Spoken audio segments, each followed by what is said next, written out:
Hey everybody, Meteorologist Tuttle with you. It is about 5:20. We do have some storms that have erupted across far eastern Oklahoma into western Arkansas. Oh my God, probably going to get a little bit more developing as we go through the evening. So this will begin our first stage of severe weather coverage for covering tornadoes. So we are having a current event underway where a supercell storm has produced a tornado far eastern Oklahoma just briefly and then kind of lifted. It's been a while and has now put down another tornado here into western Arkansas.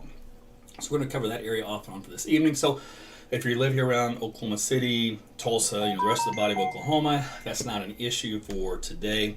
We'll talk about that later on for tomorrow. But for right now, if you have any friends or family, please direct them to this live broadcast on YouTube, Rumble, Twitter, or Facebook so they can watch live streaming coverage. And we'll get down into some really detailed scientific analysis of the developing supercells for tonight with some street level mapping and that kind of stuff, kind of get them squared away, get them taken care of, and get them protected. So thanks for joining me. All right, so let's go ahead with the situation out there right now with the radar view.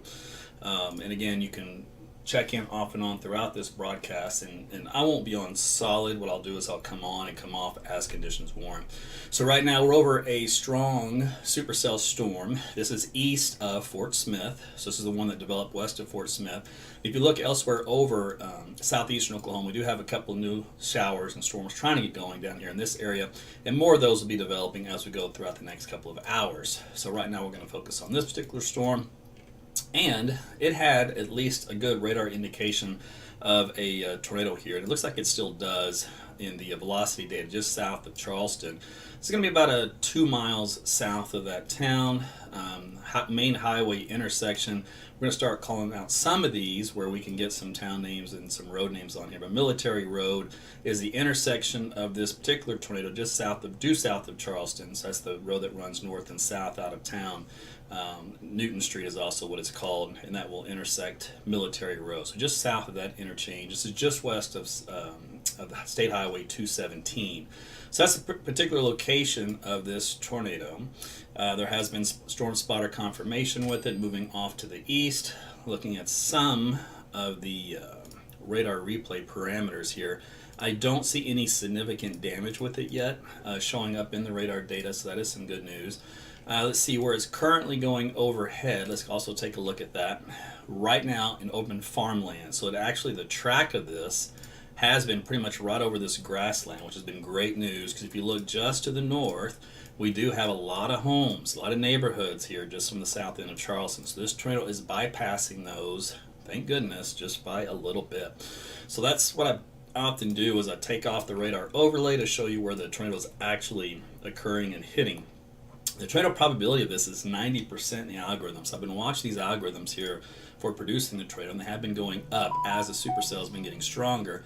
Tornado warning remains in effect until 6 o'clock, so it's going to be a while for southern Franklin and northeastern Sebastian counties. This is in western Arkansas.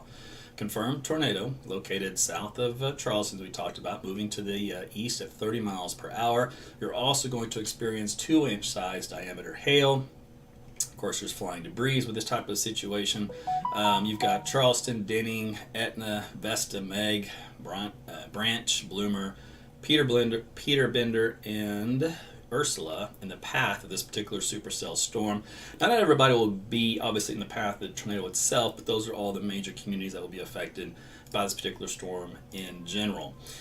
Let's see, we can put this also for you on the map, and let me see here if I can just plot the track of the actual tornado. So there you go, Branch coming in at about 5:33. We've got Ratcliffe at 5:40, Coxville at 5:42, Paris 5:55, Scranton coming around 6:16. So that's the particular time of arrival. Should the tornado part of this storm, maintain itself and hold together for that long, and typically they don't. They'll be off and on, usually cyclical, so it'll kind of go up and down. Let's see, here's the latest position on this. Moving to the east at 32, max hail size up around 2.5 inches. We're talking about baseball size hail potentially within the core of this particular storm.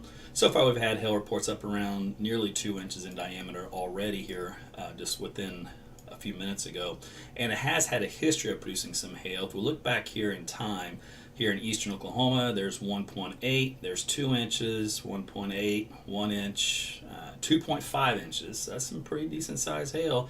Another 2 incher. So again, a history of a hail producer within the supercell. And here there was a funnel reported at one point, and then a brief tornado reported on the ground here in Scullyville, Oklahoma, moving toward Fort Coffee. And that was early around about 4:34 this afternoon. So it was a little less than an hour ago. And then since then, the only confirmation of a tornado since then was the one here recently detected on Doppler radar right around the Charleston area. So that's what we have here currently. All right, so again, if you're just now joining, this is the first of what will be probably a pretty good evening of me covering off and on storms in this region. There is a tornado watching effect here in the yellow shading across a good chunk of Arkansas. From around the Fort Smith area due east and points south toward Louisiana. Doesn't cross the border though into northeastern Texas barely, and then back out toward McAllister and points south from there. Now the storms are actually going to be forming south and east of McAllister, so if you do live in McAllister, don't worry right now. Most of the storms will be east and south of you. And it looks like another watch is going to be going up here for North Texas and covering a few of these counties here in southern Oklahoma around the Toka. Durant, I believe, will be in the path of this. So we'll see what happens with that. Looks like a severe thunderstorm watch for that area. It's a mesoscale discussions. We'll read that here in a second. And that doesn't quite include the Dallas-Fort Worth area. You guys are kind of on the southern fringe of the potential activity for this evening, but we'll keep an eye on it for you guys down there as well. As of right now, the strongest storm is right here over the McAllister, just south of you, south and east of town. Heading up toward Wilburton, Talihina. So if you live basically in this path, this area here, we'll be watching this storm as it tracks into your direction to see as it intensifies what it will contain. And of course, hail's the primary threat for now until the storm were to get a little stronger. All right, so again, back right now, Oklahoma City, Tulsa, not a problem. But if you do have friends and family that live in eastern and southeastern Oklahoma and into Arkansas, have them tune in to my live broadcast here, so they can see how severe weather is done in a different manner than what they may be accustomed to seeing. And we just walk you through all the data and all the storm dynamics and just kind of tell you what's happening and what's going to happen or not happen. So a lot of hail with this particular storm right along State Highway 41 and 60. I guess it's just north and east of Charleston. So again, you need to be in your tornado shelters if you live in and around Charleston, Branch, and Ratliff, as this tornado is kind of hugging right along the Highway 22. So let me do this as well. Turn on some of my tools. So this is State Highway 22 that runs east and west. The tornado is just south of there, right pretty closer to Euclid Road. Coming up on Hopkins, looks like County Road 6. So that is where this particular path will take it. Let's see how the velocity data looks. Let me unfold that. And let's do a little probe. Winds in here around 60 plus miles per hour. Here's the gate to gate, by the way. It's just on the south end of the interstate. This is the RFD side of it. So in other words, this is the downdraft side where the air rushes out of the storm, produces some straight line winds in this area. And once it gets too strong, it kind of cuts off the inflow that's feeding back in here. So that's feeding this tornado. So that will kill the tornado eventually. But right now it's got pretty good gate to gate shear. Let's see what some of the values are on this. Let's see here. And sometimes I may not talk because I'm thinking, so don't think that anything other than me just trying to do some analysis and figure some stuff out in my head. But let's see, there's 68 miles per hour on the inbound and 51 on the outbound. So that's a pretty significant circulation center for this particular tornado. And let me do that as well over here.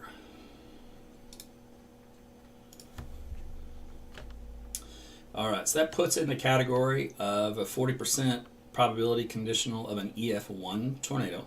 So in other words, it's well into the EF0 strength, so it's now approaching in the EF1 category of a tornado.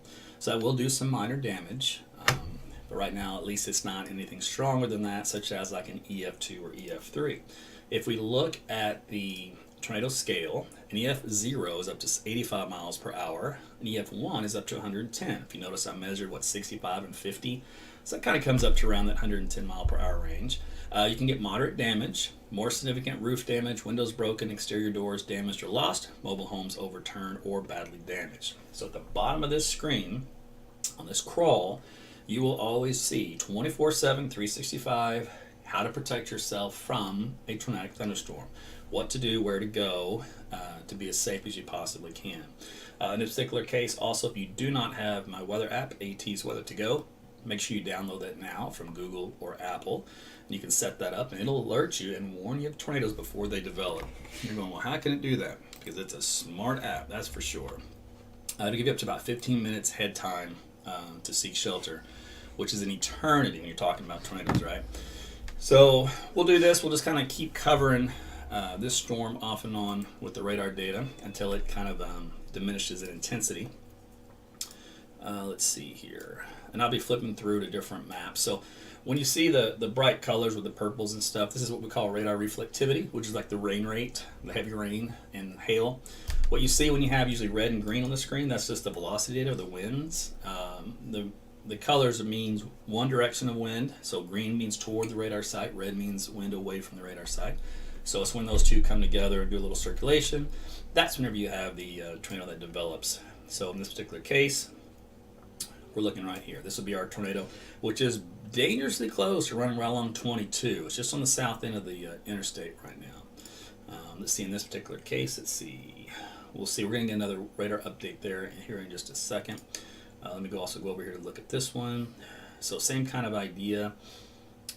Let me do another plot here. So we're still looking at an EF1 type tornado on the strength side. All right, the probability of a tornado itself within the supercell storm is still holding right about 90%, says 88. So the algorithms are doing a pretty good job at what they should be detecting. I'm going to load up the Weather Service chat.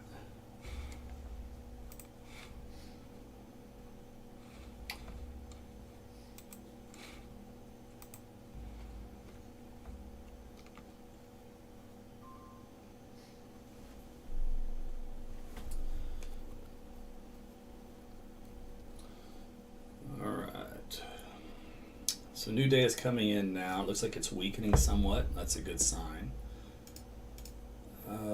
It's wrapped in on itself. So if we go back here to this scan, so what you're going to do is you're going to watch this area. This is called the hook, and you're going to watch it as it moves to the east. You're going to watch it kind of fill in, and so when you go forward in time, watch how it expands. See, it gets bigger. And then it starts to get a lot more rain look to it, and now it's all just filled in. So this is what happens when the circulation gets wrapped up and becomes rain wrapped, and then gets occluded, gets cut off from the inflow. The inflow being this area of warm and stable air here, it gets cut off, and then therefore the tornado itself in here gets trapped and eventually kind of dies off. So it's usually how the life cycle of a tornado goes. If we look at the tornado debris signature here, so there was, let's see, there was a little bit of a debris signature, so it did hit some of those trees we showed you on the map, especially at this point here.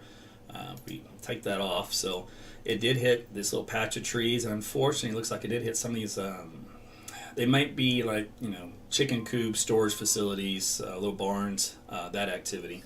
Did not hit, looks like, any major, they just passed just to the south of this housing addition here, so that was some good news.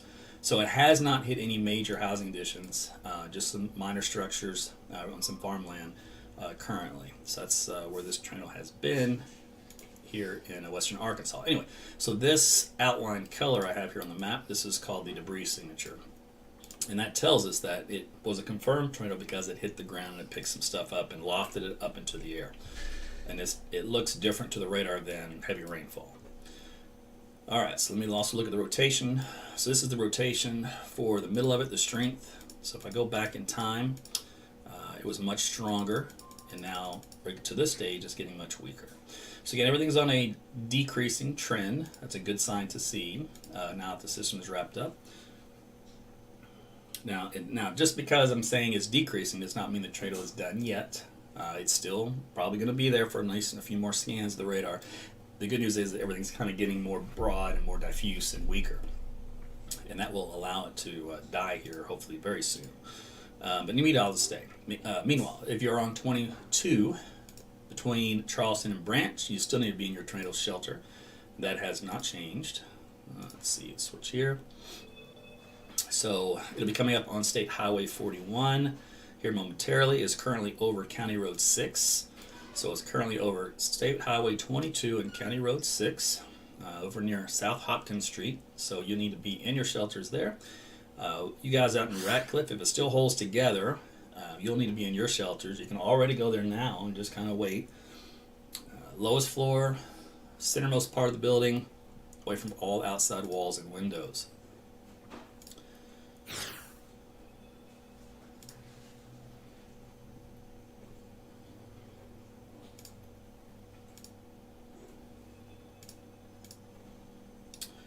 All right, we're going to keep checking on this one. We have a new storm that's developed back behind it. This is over here, Lavaca. So a little hail producer with it just now getting going. It looks like it's going to try to start to produce a little hook echo type of appendage down here. We'll see what happens. It's going over some air that's been worked over prior, so it may have a hard time in doing that. But we'll see if it does. We'll watch it for you. Right now, it's not anything like that at the current point in time. Okay, any other storms? There's a few up there to the north. Those are no big deal. Back here in Oklahoma, this guy here in Hartshorn is getting a little bit more organized. Probability of a tornado is only 7%, so in other words, it's still on its infancy stage, still developing, still growing. And then from there, southwest, you have the ones around Colgate, to Tishomingo, to Medill, so these will be developing as well. So we're going to have a few more of these little cells move through southeastern corner of the state, heading up toward western Arkansas during the course of the evening, and I'll keep an eye on what's going on down there in Texas. Speaking of which, we were going to do that a minute ago, so let's go on over here. All right. Conditional threat for supercells with a risk for large hail, damaging winds.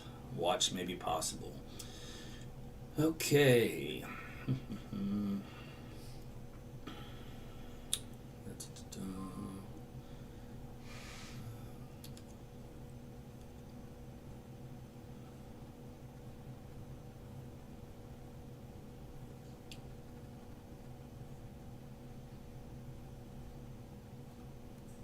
So they have the tornado risk being low due to weaker surface flow and some low-level veering.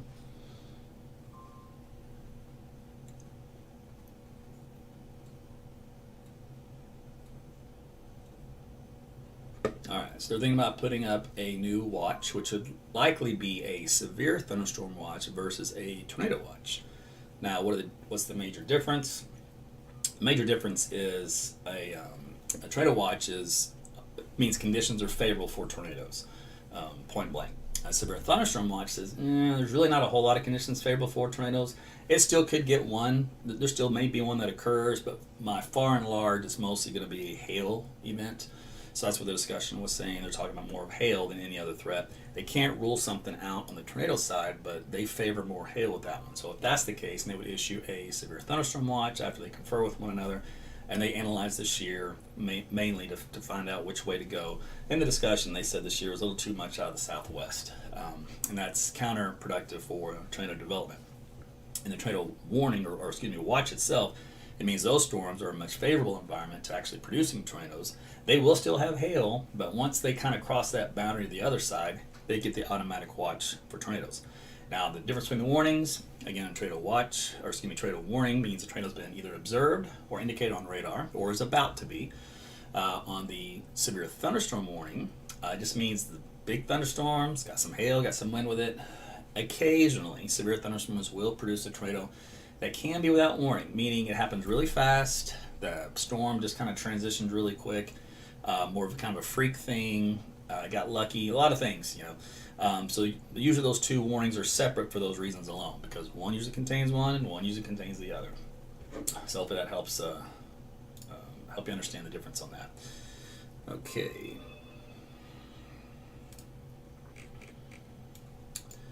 I'm going to look here at the shear for this region. So we have to look at before those two storms went in the lowest levels, going to kind of wrecked the lowest level of the shear. But I was actually surprised because the directional shear was good, but the wind shear, the speed shear was a little weak.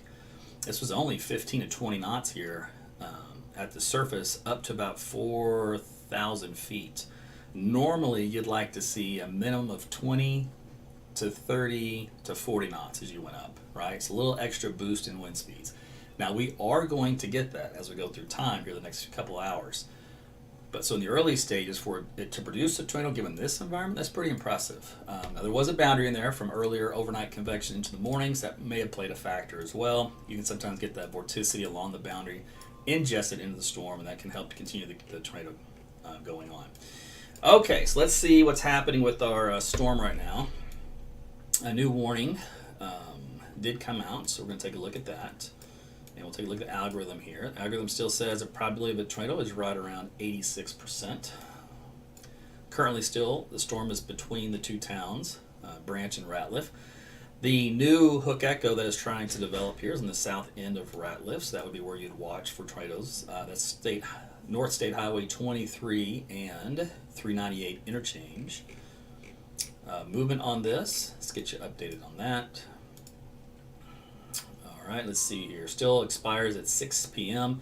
East at 32 miles per hour. Max hail size, we're getting big, 2.5 inches in diameter. And here's all the towns affected by this particular storm: Paris, Ratcliffe, Hinkle, Coxville, Wilkins, Roosevelt, Carbon City, Driggs, and Corley. Now, I will apologize ahead of time. I don't know all my Arkansas town names.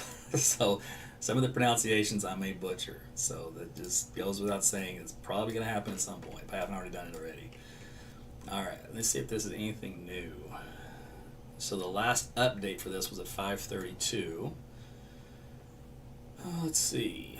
Still at 5:31, which is 15 minutes ago, was the last time there was a confirmation of a tornado from spotters that are in the area. So it probably had to go through a little recycling. Remember, it weakened quite a bit. Let's see what it looks like on velocity data.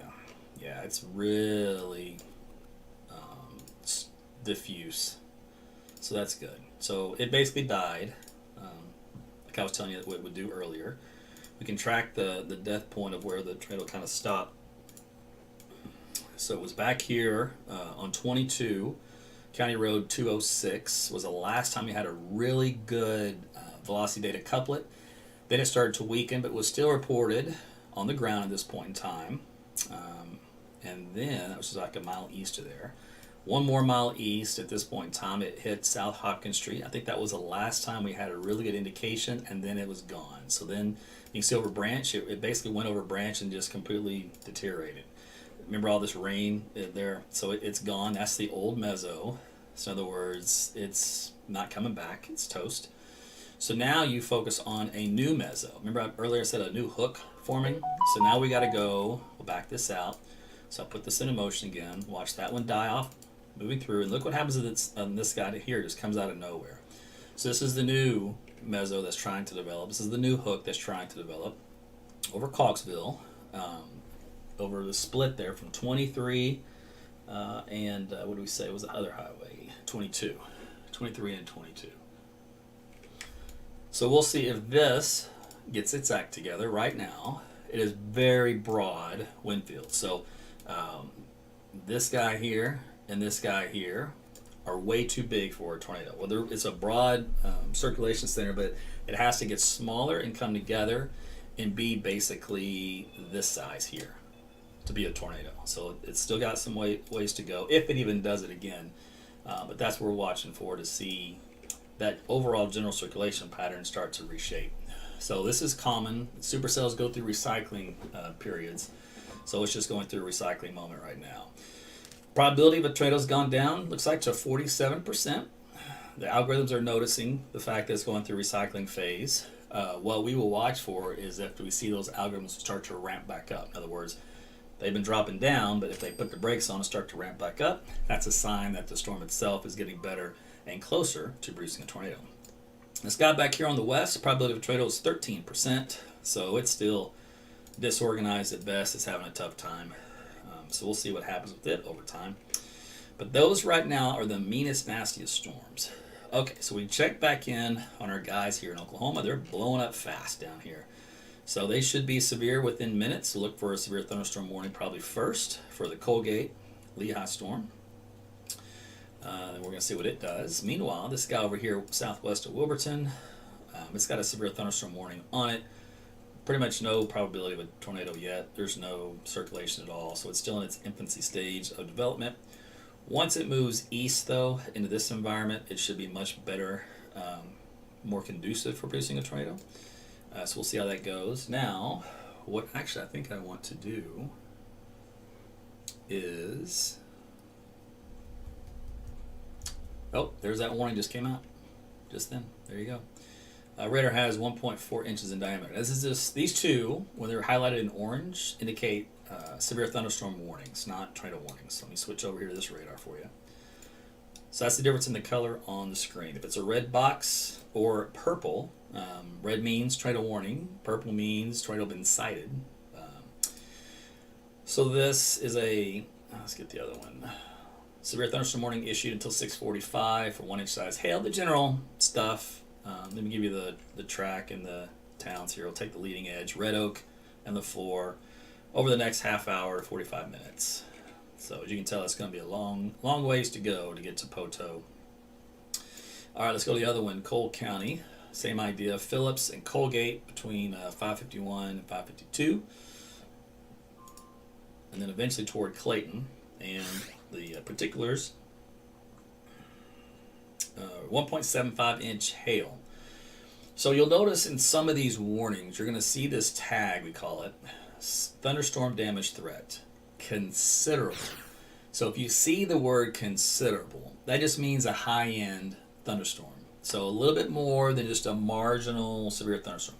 So a basic, bare bones severe thunderstorm warning has wind speeds of 58 miles per hour, 1-inch size hail. That's it. So it's just enough to do a little damage, all right? Now, if you get a hail size that's golf balls or larger, then that's 1.75 or bigger. Once you get into that size, hen egg size hail, up to baseball size, now you're talking considerable damage.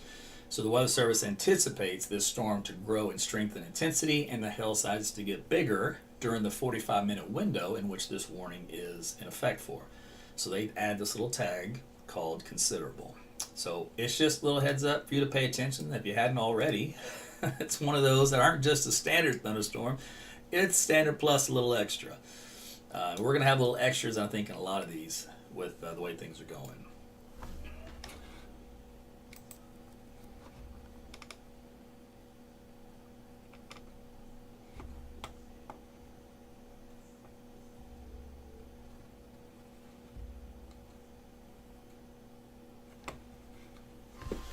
So we're going to watch these guys down here in southeast Oklahoma to see if they try to become tornadic. So far, nothing is happening in North Texas. Things are a little quiet down there. I do expect, though, more to develop as we go through time this evening. Back in here, let's just get a check and see how our storms are doing.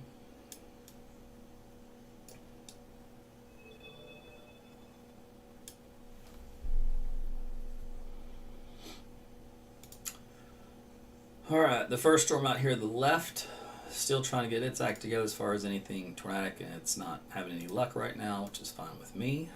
So that's good news. This guy over here to the right, still broad circulation overall in general. The hook is still there, but here's another good point to point out to you is that not every hook echo produces a tornado. Matter of fact, very few of them do. A lot of storms will produce a hook that are supercellular because that's just the way they're designed. That's just the way their structure is. So to get a hook echo is a lot easier than getting a tornado. It's very hard to get a tornado, but it's much easier to get a hook echo developed if you're trying to compare the two. Now, if you're trying to compare the two between a hook echo type supercell storm and a regular thunderstorm, those are leaps and bounds different. To get a supercell storm, you have to have a ton of ingredients that's just right for that. So that's a little bit different than a garden variety thunderstorm you can get any other day of the year. Those are easy to get.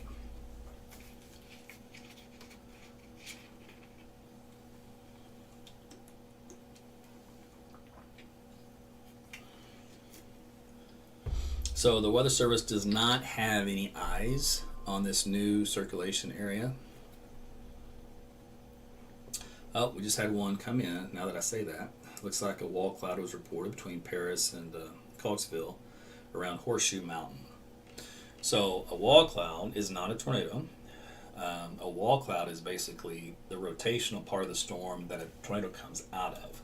And you can have a wall cloud till you're blue in the face, and it can never produce a tornado. That can happen. But anyway, so this area where this wall cloud is be right along 22. There's crossover, Core Road, Cooper Drive. Let's see here. What else we got?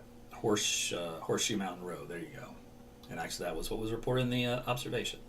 So this is where you'd see the wall cloud within this.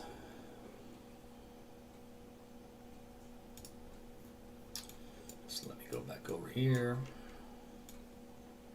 Let's see what the algorithm says. Probability of a tornado is down to 33%. I think it was at 48 last we checked. So that's a good sign. It's dropped down lower. Of course, the Weather Service will continue with the tornado warning. You're going, why? If there's no tornado, why do they continue with the warning? Because it still could. It has in the past, so it has a history of producing a tornado, and it's recycling. It's trying to get the hook going, and it's just sometimes it's a matter of minutes, and sometimes it never happens. But you always want to err on the side of caution, and rather than confuse people and swap back and forth between that and a severe thunderstorm, you just keep it as the tornado until you're confident that any threat that a tornado will develop is over. That's kind of how you issue these warnings. So that's why maybe sometimes you do get tornado warnings, but there was not a tornado. Usually that can be the case. Okay, so the outbound winds, where am I at? I'm at 1,800 feet, so good low level still, only 9 miles away from the radar. So the outbound winds here are getting a little stronger, right? These are the inbound winds here. We still need them, though, to kind of tighten up in this vicinity. So for that wall cloud to produce a tornado, that has to get a little more organized. So we'll see if it does. It'll take a few more scans for that to happen. It won't be immediate. So interesting enough, I just showed you the velocity data, right? How that was getting a little better. Now look at the algorithm. 46% now for the probability of a tornado. Here's a bigger view of that for you. 46%. So that has gone up now from 33. So it's on a strengthening phase of better organization. So what that means is we could have a developing tornado here soon, and that would be passing just north of 22. I mean on the north side, so the north side of Paris. So once, you know what, if it's going to happen, it better happen between, 2 miles north of Paris, because again, it would miss a lot of those residential areas. Let's go back and take a look at this. So if I take this off, tell you what, let's do this. Let's assume a tornado develops and it moves in this direction. That's our line. Okay, so we're going to take the radar off. If you look along that line, a lot more farmland, trees, and here's of course the town of Paris ends about this level here on the north side. So you can see that would pass to the north, so that would be good news. So we'll zoom in to this region, see if there's any farmhouses. There are a couple here. Looks like 1 or 2 here. And then we get into this region, there's a few more farmhouses here, so that, of course that's not good news. And some more structured storage facilities. So we're talking about a dozen people in the path of this particular developing tornado should it occur, versus say hundreds. I don't know what the total town population of Paris is, but it's going to be a lot more than just 12. So sometimes you just kind of have to look for the good news in a mess. And that's an example of how you can do that. Now, of course, the tornado still has to develop, and it hasn't happened yet.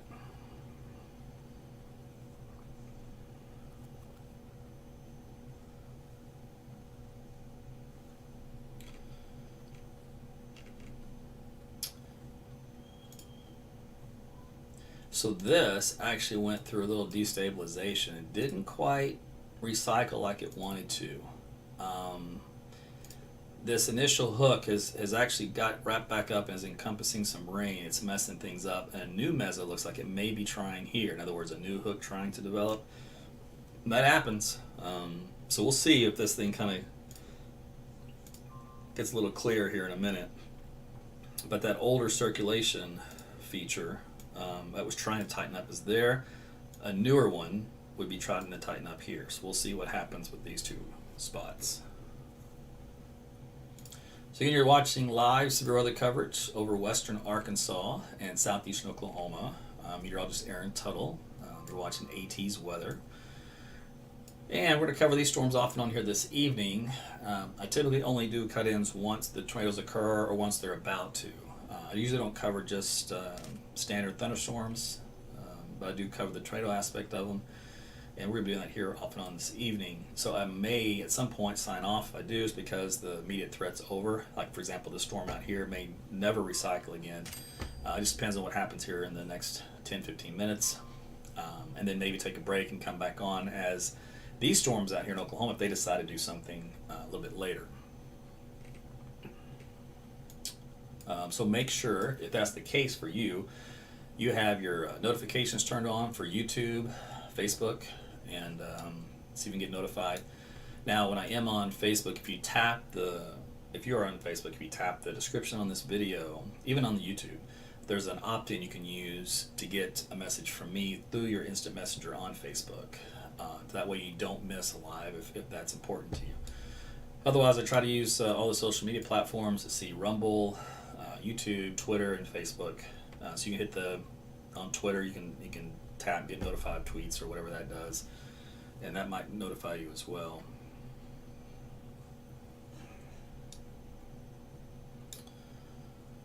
All right.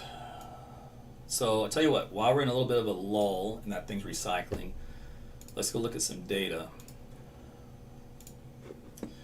By the way, the severe weather outlook here for Tulsa area highlights from at most south and east of Muskogee to out in McAllister area. But as we talked about, I believe the cold front's already kind of in this realm already. So unless it moves back to the north, storms should stay south of this line, closer to basically this area here, which is where they're currently at.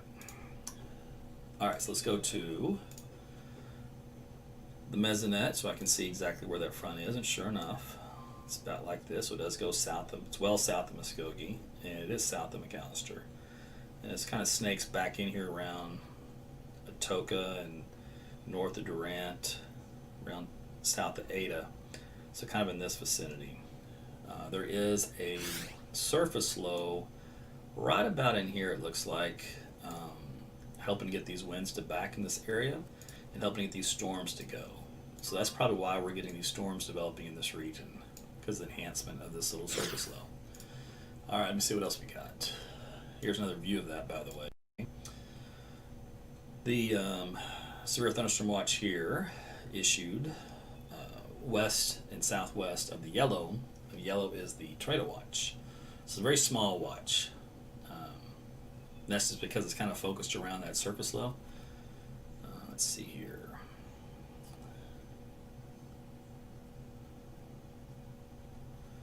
It doesn't have the strongest dry line with it because normally they don't move this far east.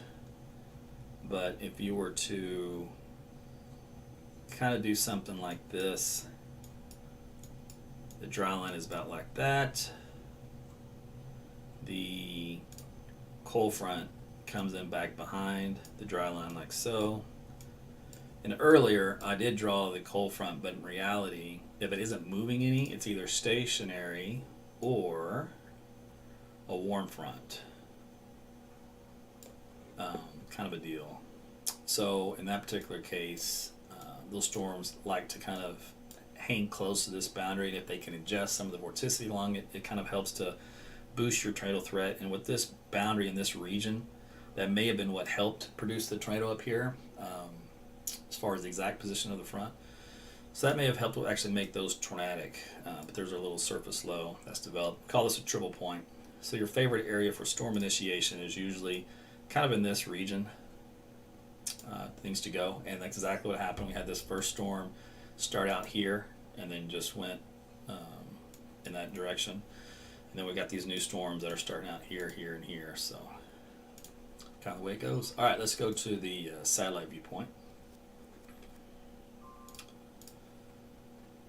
All right. So on the front, you can see how it's lighting up. So this is the boundary where those thunderstorms are firing off of. And when they do, they kind of move in an easterly fashion.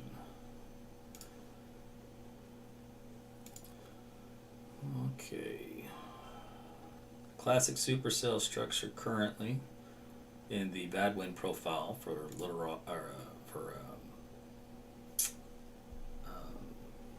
come on, Aaron, think.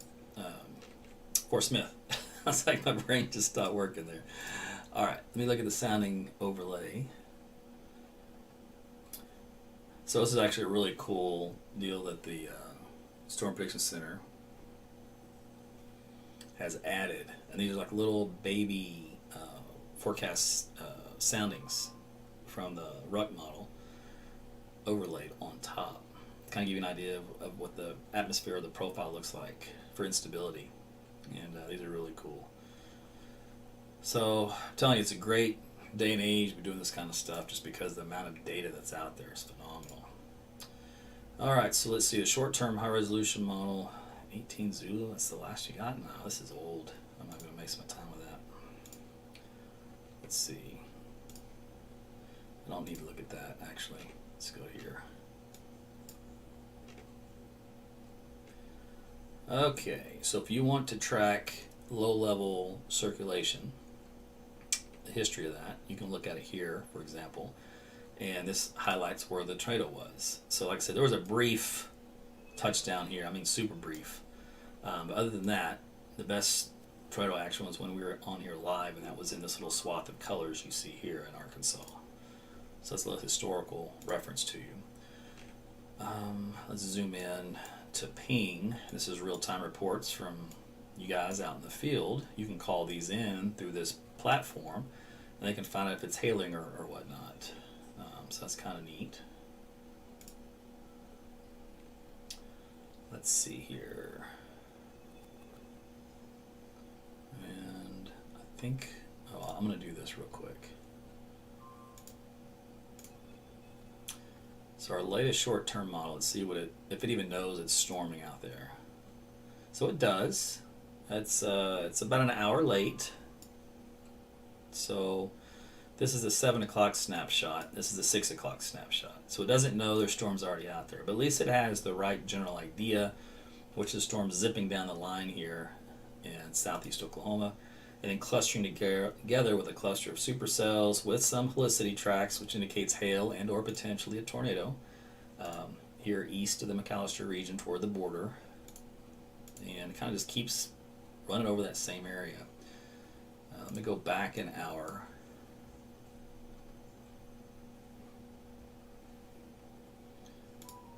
And let's see what it does. Same idea. And then it moves out of there. That's late. That's basically at midnight. It's got the last storm that moves through Oklahoma. And before you scream at me, let's do Arkansas. So it's kind of got the idea of this one storm we're tracking now moving east, with another storm almost in the exact same position. It's got other storms down southwest, more storms here in Arkansas. So there's a cluster of just nonsense out here this evening through 10 o'clock. There's 11, there's midnight, and everything kind of starts to wind down after midnight. Those things start to weaken quite a bit. There's still some hailmakers in there, but otherwise overall much weaker. And then I don't think this model produces anything into the Dallas-Fort Worth or North Texas area. Let's take a look. Now it's got some northeastern Texas toward Texarkana. Could be tornadic or at least a big hailmaker. Let's see, and then that's about it. So it keeps things quiet down there in North Texas. All right, so I just want to take a look at that. Okay, let's go back to the radar here. Let's see what's changed. It's a mess. Probability of a tornado, though, has gone up to 50%, but the look of it is not impressive on the reflectivity. we have a problem with two cells merging, and this is messing up the structure. So it's going to have a tough time producing a tornado while the two of them are basically adding super glue and attaching themselves to one another, one on the back end to the front end. The circulation feature in this region here is really broad, really diffuse, very weak, so that hasn't changed. Let me go back in time. That one spot we were talking about it right about in there is when it looked its best, and then from since then, nothing. Yeah, it's not going to do anything. All right, let's see about this guy here to the left. Will it do anything? Because the guy on the right is going to get killed off by this guy here on the left. So it's going to be the primary takeover. This guy here on the right side is done. He won't do anything. So we'll have to see what happens on this tail end of this particular hook that's trying to develop. It's still early in its infancy as well. Nothing on radar at all for velocity data. I believe, though, there was a report somewhere around here, some pretty good hail.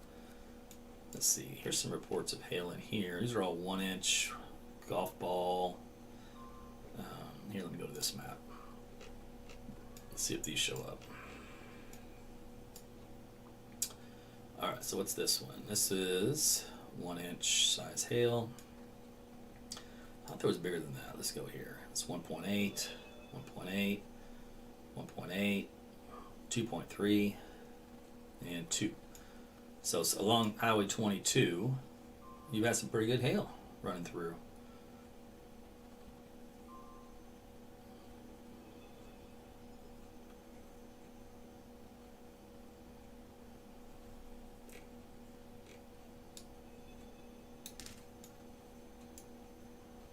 All right, there is a severe storm that's bubbled up over here in, where is this at? Perryville, just north of Perryville, east of Casa. It's just a little hailmaker, little baby one, no big deal right now, but it's getting stronger. All right, what about these guys over here? Do anything different? So much better organized hailmaker for this one. LaFleur come in about 6:58. So another 50 minutes from now. These are slow movers. Along State Highway 2, dumping some hail. Anytime you see purple on the map, that indicates hail at significant size, usually right about golf ball size or bigger. Let's go to this guy here.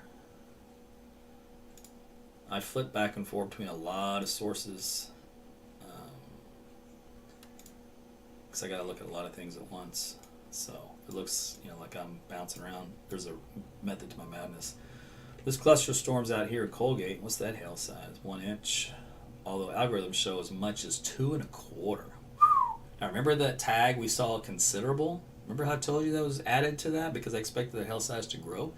Here's an example of that. We can go to the estimated size here in brown. What is that? 1.84. The purple is 2.2. So we're talking baseball size hail potentially to come out of this storm between Colgate and Lehigh.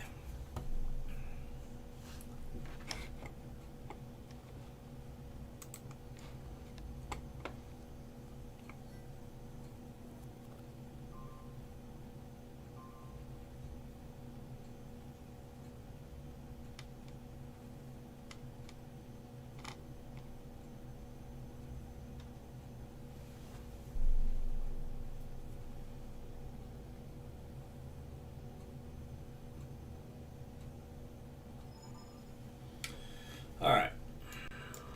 So that's what we do. We go back and forth, and we just scan these guys in real time. So potential for, this is really confusing right now because there's good grief, there's three boxes. All right, there's 3 tornado boxes on this screen. And one's here, one's here, and then one's here. Oops, over here. What a mess. All right, so we can discount, unless something happens, there's no tornado with this one, right? This one is a replacement really of this one. but this one hasn't exited that spot yet. So what they've done is they've issued a new tornado box based off of this hook echo right here, in case it produces a tornado. So it's got a new box going for that, whereas this was the old box. So this one will expire here soon. This one, unless something happens, they'll either cancel it or let it expire, and then this will be the focus. So we'll focus on this guy being the best potential for producing a tornado. Now this time around moving south of Coxville and south of Paris. But right now, nothing on radar yet. Just a hook echo, no circulation with it. It's good news. Okay, what about this guy? Is it doing anything different? No. Still broad, weak diffused. What about circulation center or probability of tornadoes? 53%.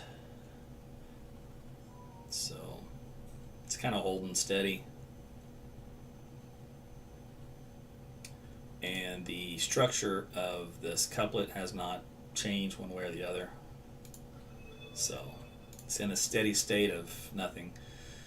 All right, so that's the breakdown of what's happening out here. There's a 2.75. I thought there was. Impressive. So that is some big hail.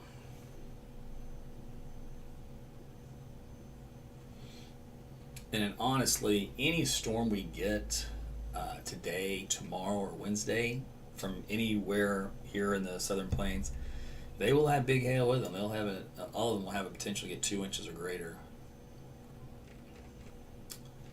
All right, this storm's getting a little better organized.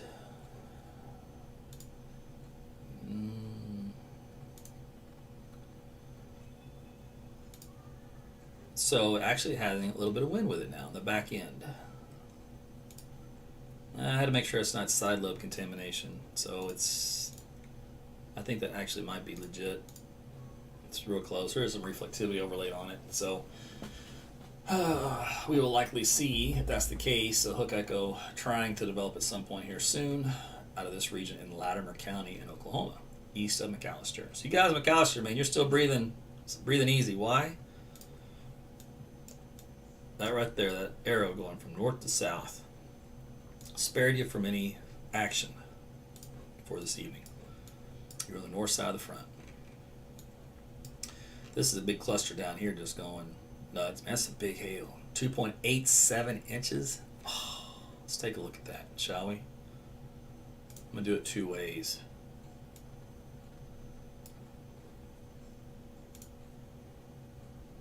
Oh, I'm a little... There we go. Alright, where you can see the white... Hold on a second. Let me do this for you.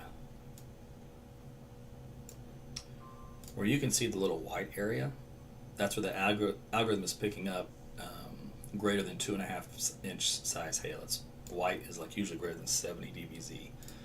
So that's some big hail being alofted in a strong updraft.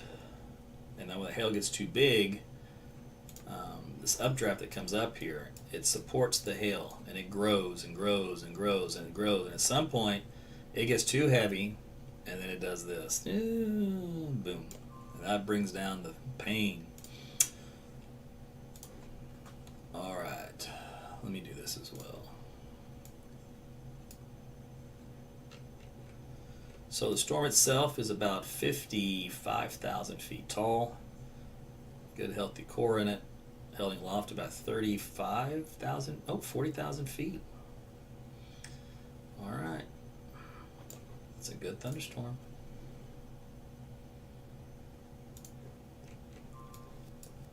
Let's go look at this one. Same idea again. Ironically, it doesn't seem to have that stout of a hail core with it like the other one does. So what does that tell you? It tells you, I bet, the temperatures are a little different, just by a couple degrees. So let's go see. Oh, turn that off. Okay, so let's go see. East of McAllister versus southwest.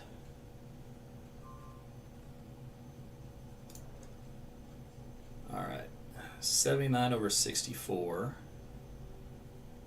Oh, 70 over 63. Okay. Oh, down here, look at that. 84. 84 over what? Where's my dew? You don't have no dew point on here? Come on now. Maybe this guy? No. Well, this guy's 61. I just assume they're all going to be in the low 60s right here. But the big difference is the temperature, 84 degrees. So basically what this means, these storms down here have a lot more cape or instability to work with, which can equal bigger hail. Versus out here, where they're running into some overworked air a little bit, but otherwise a few degrees cooler. So about 5 degrees makes a big difference in the strength of the storm. Whoa, it's getting some big, some of that white stuff's coming down on the surface, looks like. So there's going to be some big hail reports dropping if there's anybody there to measure them. Whoa, hail size went to 3.58 inches in diameter. Holy smokes. Let's go take a look. That is some serious hail. Remember that considerable tag? Whew, that was a good call. All right, let's see what we got. Probe this. 2.6, 2.7, 2.8, 3. 3 plus inches. Oh, there's a new update. Whoa, 4.8 inch size hail. This is called gorilla hail.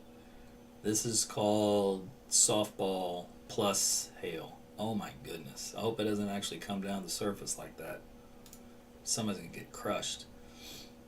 Whew, that is some huge hail, man. Whoa. That's hard to believe you get hail that big. Let's do this.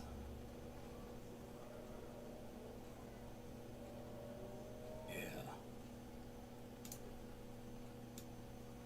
Sorry, I'm just kind of fascinated by this hail real quick while we're waiting for what happens in Arkansas. Okay, so let's do this. Let's turn this off. And let's see what kind of DBZ values we got. Where's some of the white one? There's the white. 70 plus DBZ right there. That right there is what's registering the 4 plus size inches of hail. And if you look down, tilt that down, it's going to be southeast of Colgate where this falls. And what we can do is we can track it, right? So if I go back in time, it doesn't show up. Oh, of course not. I don't think I made my box big enough. Unless, let me do this. Unless it wasn't that big. Oh, it wasn't that big. That's why.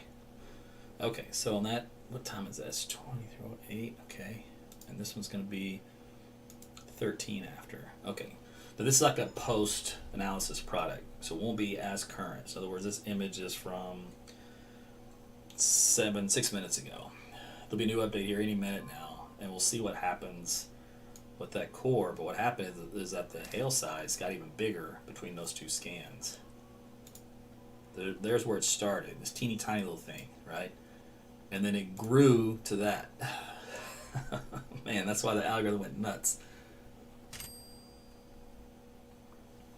Yeah, our weather service just now mentioned it. Hail potential spike near 4 inches on the cell in Atoka County. It's probably going to fall over some farmland, thank goodness, but that's a big stone.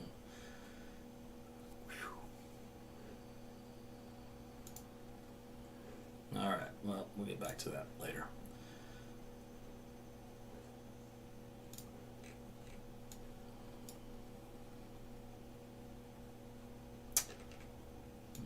Gotta watch the back end of this dude. He's still trying to get something going.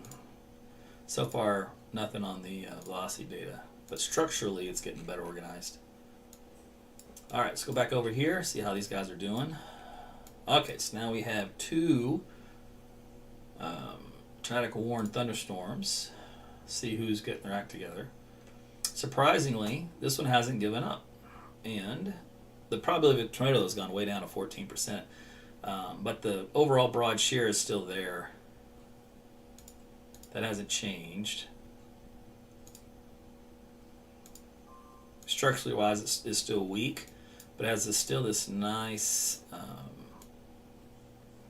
kind of a C shape to it, right? So the circulation center is still back in this region, and there still is a little bit of an inflow sneaking in. It hasn't completely lost all hope, but it had quite a bit of a dying trend there for a while. So we'll see if it can't get a little better organized. Maybe it'll separate. If it can separate right here a little bit better, then because what happens is sometimes you get this rain cooled air here. This is the downdraft from the front part of the storm, can feed into here, and that can mess things up because that can then trail this stuff in here and block off the inflow if it's too much. So they need to separate a little bit if they can, if this guy wants a good chance to produce a tornado. Right now it's struggling because of that. But there's still a warning out for it, so you never discount a tornado warning, by the way. Even if I'm telling you there's currently not one, still take cover. Never just say, well, right now there's not one on radar, so I'm not going to take cover. Don't ever do that. Just take cover, but know that things are looking good in your favor at the moment as you take cover. That's how you look at that. So let's go over here as well. I'm going to plot on some updated arrivals, etc., and flip over the product.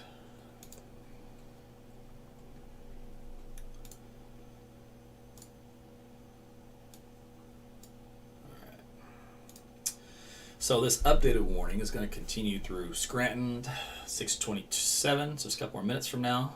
Morrison Bluff, Lamar at 6:49, and Knoxville at 6:51.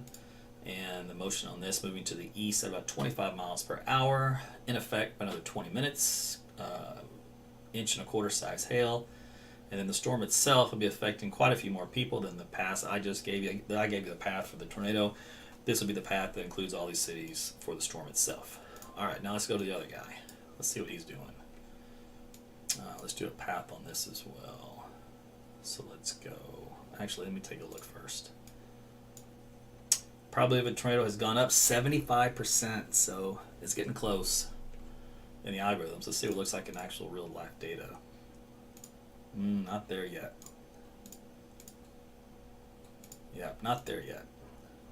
That's good. All right, so let's do a track on this southern tip. So we're looking to track this little area here at the bottom end of the hook echo. So let me flip this one over. All right, we'll go with this guy. Paris at 6:36, and Subiaco,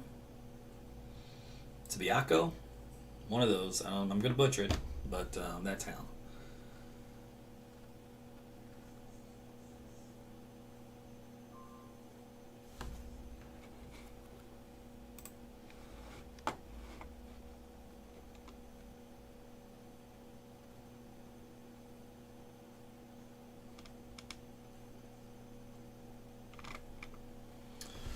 Alright, so again, we're watching 2 tornado-warned storms in western Arkansas. There's another storm east of there. It's just a severe storm moving, passing north of Little Rock. And then back out here in Oklahoma, we have a good storm that's east of McAllister. And then we got a cluster of storms down here southwest of McAllister. So these are big hail makers. Whereas the one here around Tallahena is, it's a moderate hail maker, but it has a better shot at maybe producing a wall cloud here soon, and then a funnel or tornado kind of a deal as it gets closer to Arkansas. All right, let me think of anything else I want to look at. What time is it? Almost 6:30.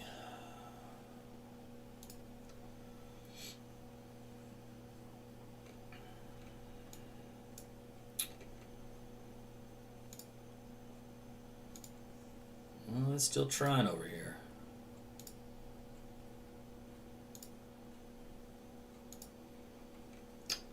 Let me take a look at this one. Oops, that's not what I wanted. Close that down.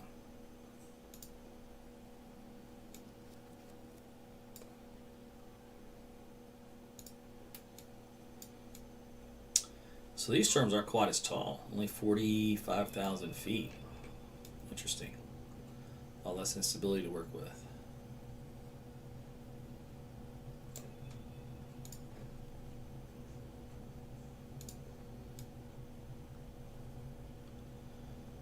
Okay, let's do this.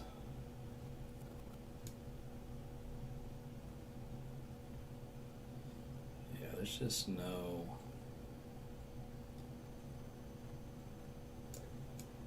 There's not velocity data. There's just nothing. I've got no inbound winds. Right there. It's the only inbound wind I have shown up. But that's your circulation center loft. That's about up to 5,000 feet. That is where your developing tornado would come out of, that little spot right there. So you would have, because that's where the red and green meet, and then at that point in time, it would produce a tornado that would go down the ground, assuming that it can get its act together and tighten up a little bit more. Let me see if I got a storm relative. There's a little better depiction there. Let me lower the wind speeds down.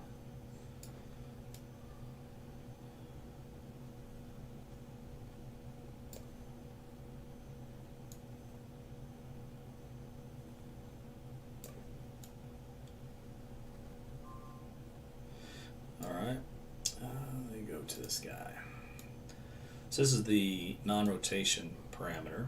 So this is top-down view. And we look at this a lot of times from a flat view, but I'm going to tilt this one up.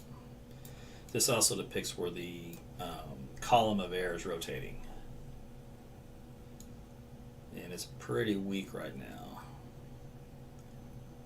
But that's where your, kind of how your storm is tilted. So that would be the column for where the tornado would come out of the bottom of that. Alright, let's go look at its buddy next door.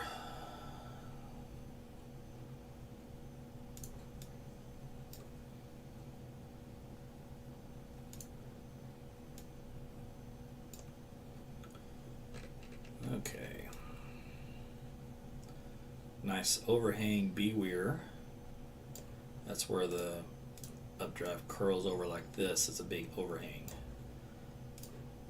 So it's a good thunderstorm. It's a good supercell, dynamically speaking and structurally speaking. Alright, let me go to these guys here. See if I can see anything. It's really noisy. Nope.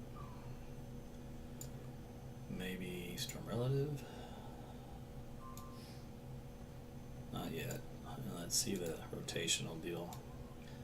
So we're looking at these guys over here. This is our first one we looked at. I got two of them on the same thing now, but we're looking at this western guy.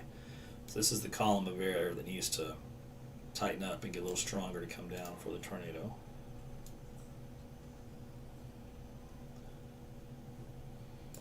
Alright, so we'll come back to those.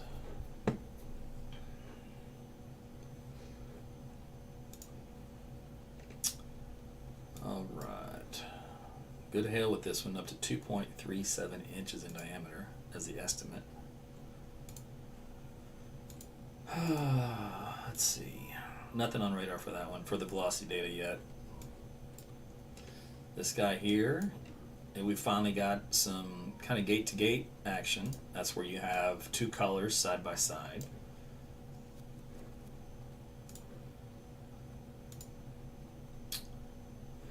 Let me update the speed on this. They're each move in a slightly different direction, of course. Okay. There's that rotational. I looked at a three-dimensional view, and this is a flat view of it. So it does have rotation over the south side of Scranton. Let's take a look over here at this guy.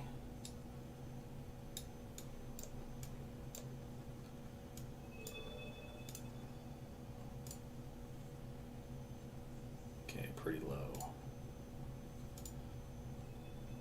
Pretty low on both of those. Okay, good. Alright, we're just kind of watching it slowly get stronger.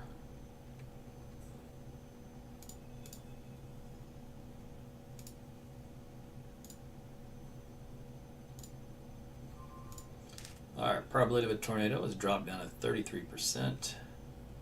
Or what was it the last time? Hold on. Oh, it was 18, so it went up. Alright, so it went up from 18 to 33. Alright, well, that makes sense. It's getting a little stronger. So this is probably going to try to produce a tornado here soon, the way things are going. It's got another minute or so before it does something. Let's see, this other guy got a nice hook, but he just doesn't have the directional wind to go with it. He's missing something. Something's not happy for him to do what he wants to do.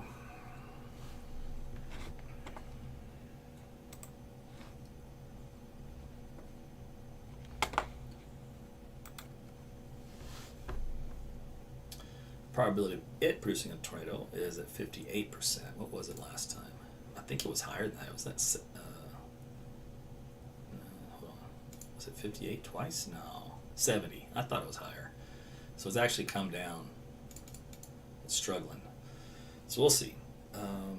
Both of these are just kind of on the cusp. They're just kind of right there. Not quite doing it. It's something. This one I know the eastern one's having a tough time dealing with the influence of this back end storm. It's jacking it all up.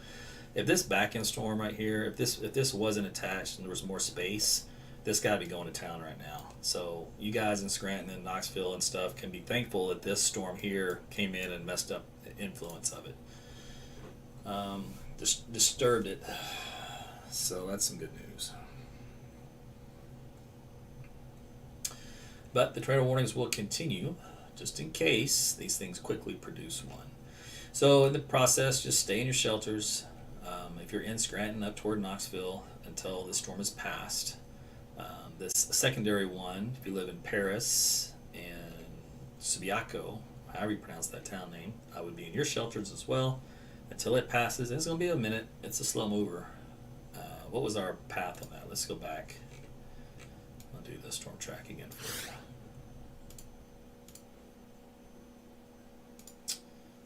Paris 6:37, so about 5 more minutes, and then Subiaco another, was it 20 minutes almost, 15? So stay in your shelters another 15 minutes for you guys. Hail size coming up 2 1/4 inches. It's a nice big hail core right along State Highway 309 north of Paris. The hook is getting a little oddly shaped here at the bottom, which means it might finally be doing something. Let's take a look. It's trying. Yeah, it's trying. But other men are, I bet the next scan, I bet you it looks a little bit better organized. Oh, it probably the tornado went up to 86%. So that matches what it looks like. So it was at 46%. It's kind of holding at 50. Oh, outbound wind's gotten a lot stronger. Inbound wind's gotten stronger. Alright, so this one here is pretty close to producing a tornado. It may already be. Let me see what it's on top of before I change that map again. Alright, some of the storage facilities, a little farmhouse to the north of it.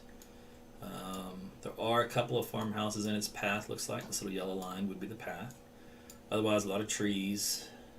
So there are a handful of people through the next 10 minutes of this developing tornado.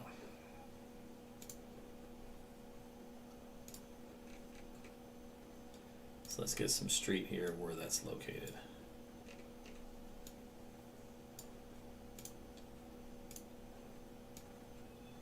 So we're looking east of Scranton, right along State Highway 197, and Stony Point Road is the closest intersection.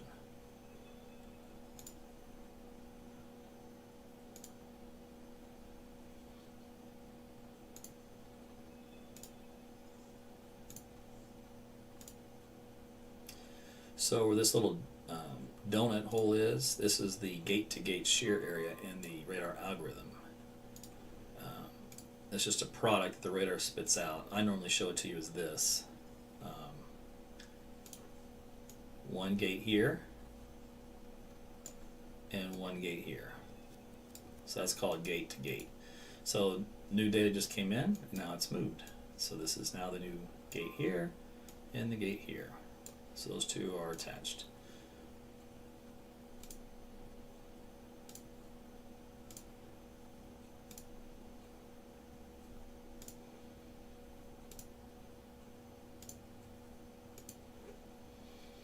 Alright, so an updated path on that one. Let's take that off, put this one on. Knoxville coming in at 657. It's a long ways away. So basically going to hold or hug State Highway 197 coming up on Cane Creek Recreational Road. And we just had a icon pop up. A tornado was reported east of Scranton here, and this came in 4 minutes ago. So this is right about the time it started tightening up with that first couplet that I showed you. So it's on the east side of town. So it looks like that verified. So look how quickly that happened just as we were talking about it. Okay, this guy down here in Paris, he's really wrapped up too on the velocity data. So it looks like he's going to be producing a tornado here pretty soon. Guys in Paris need to be in your shelters. It looks like one is trying to develop on top of the city there. Let's see here. Yep, so just hang tight for a few more minutes and that storm will be moving past your direction. So again, 2 tornadic thunderstorms, one with a confirmed tornado and then one with a developing tornado. So again, it turns purple, the polygon, whenever we get a confirmed tornado. Let's see, damaging tornado, $half size hail, weather spotters confirmed the tornado over east of Scranton and moving east at 20. A lot of communities in its path. Let's do it this way. I'll read those off. So there you go. Lamar, Knoxville, Hartman, Scranton, Hoyt, Woodland, Hinkle, Spadra, Lake Darnadale, Cole Hill, Morrison Bluff, New Spadra, Roseville, Dublin, Ludwig, Union City, all in the path of this supercell storm. Not necessarily the path of the tornado, but definitely the path of the storm. Okay, so this storm down here for Paris is wrapping up even more. The tail end of this little hook echo. Let's see here on the velocity data for both of these. Let's get that back. So this is picking up also. So you already know about that one. All right, the one here in Paris. So this is the hook echo that wraps around. So the tornado that would develop out of this would probably right about this location here. Should one be developing coming down. You'd probably have a nice wall cloud and probably a funnel, bare minimum. That's on the south side of Paris. Let's see here. Some of the roads. We've got East Clan Street, East Brown Road, North State Highway 109, split. Is this also 109? Yeah, so there's a 109 and 309 split. That's what it is. So that's the intersection where that developing tornado is located on the south end of Paris. So stay in your shelters for that. And again, up here, let's see. Probability of a tornado 74% on that one, and this one's probably about the same. Let's see. Show it to me. 74%. Oh, because they're now the algorithms combine both storms into one. That's why, because they wouldn't separate.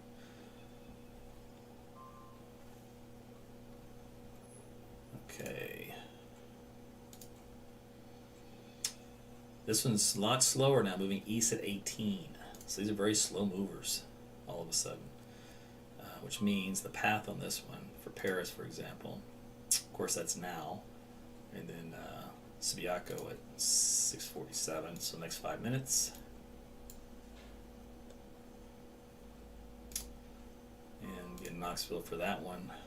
So there you go. So be in your shelters again for these 2 tornadic thunderstorms moving east, a component of east. One's kind of slightly north of east and one's kind of just due east, but regardless, they're both moving east at this point. Anytime these type of supercells will produce a tornado or pretty much get really close to it, in other words, a strong wall cloud, possible funnel off and on, they'll tend to start to move more to their right direction. So in other words, if they've been constantly moving northeast, they'll start to move more to the right, which means the vector will change to more easterly fashion, especially as it produces a tornado.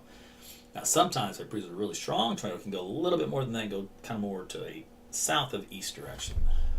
But in this type of configuration for today, that's the general movement they're going to be in. Alright, so again, we're at western Arkansas right now for Paris and Scranton. 2 supercell storms trying both to produce tornadoes. One looks like it has done it. It still may be. Let's take a look here. Yeah, still could be officially on the ground at this point. Let me see if there's any damage. I don't see any in the radar data. That's a good sign, which means it could have just produced a really brief one and then lifted like a finger, like a brief touchdown. So in other words, it's probably a nice wall cloud with a funnel that kind of maybe is dipping up and down. This is how I'd envision it. So we're not seeing any of the damage coming out of that yet, so that's good. Because there were a lot of trees in its path, so we'd normally pick those up if it did. All right, let's go back and look at this one in Oklahoma. Make sure it's not doing anything misbehaving. Right now it's a hail maker, so that's fine. No big deal there. And then back here, this cluster, they're just sitting there raining and just hailing. And they're actually weakening quite a bit in the last frame as far as the hail size goes. Probably because a lot of it's probably dropped. Oh, look at that. There was an official confirmation of 3-inch size hail. Whew, some big hail. Too bad they didn't drive into that 5-inch size hail. That's what I wanted to see. But if a storm chaser did that, they would trash their vehicle and they would be done for the day. So they don't want to do that.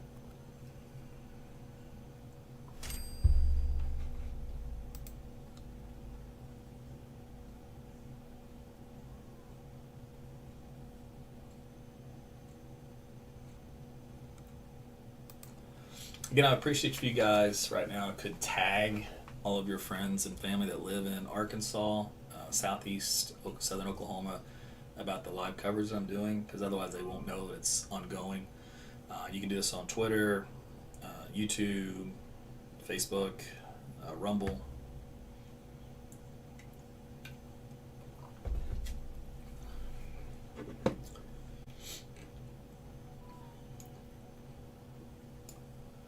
So a mesoscale discussion came out in advance of these guys.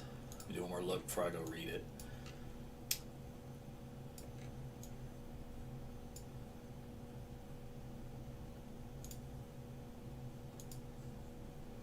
That Paris one, man, it's really close, but it hasn't done it. It's really close, but it just can't quite get there. It's got a nice, really nice hook and a good configuration. It just can't quite get there. All right, let's go read the discussion.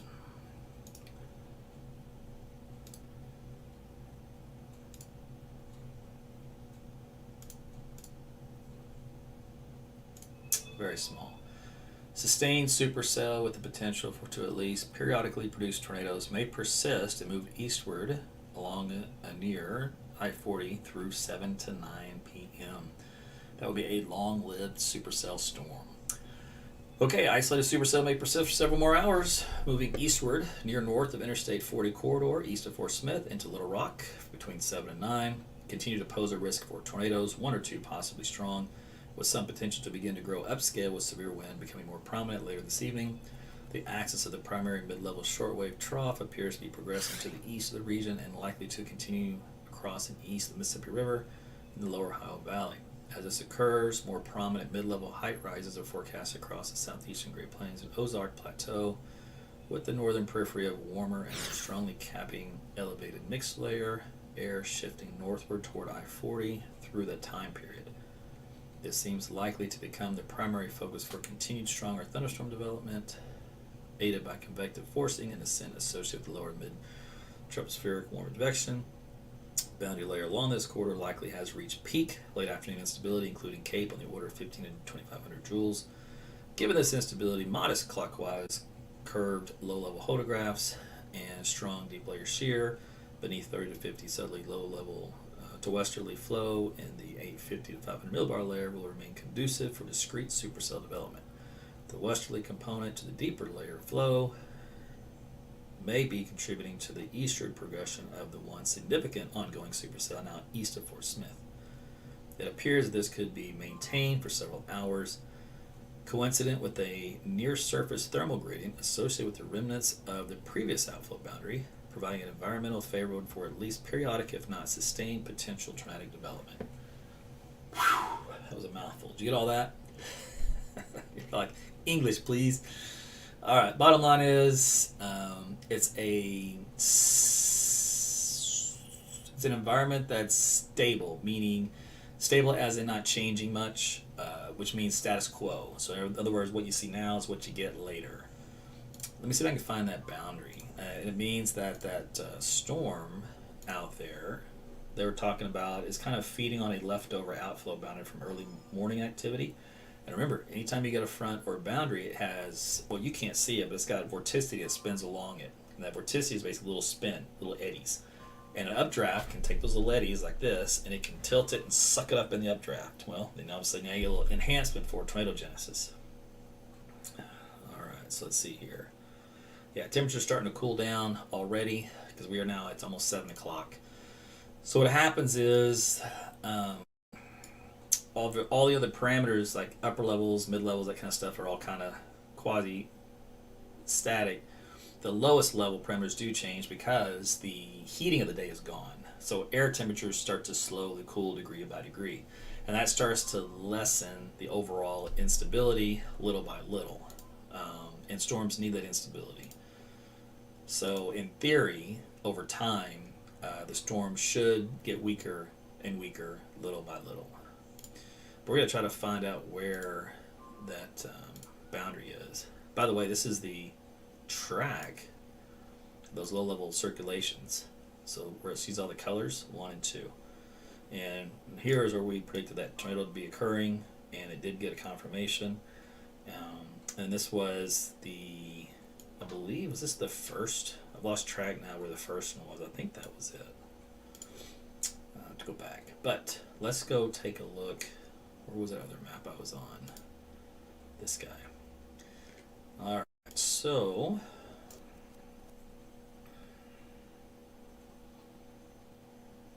I wish a lot of these little surface stations would have a wind with them, and they don't. That kind of defeats the purpose.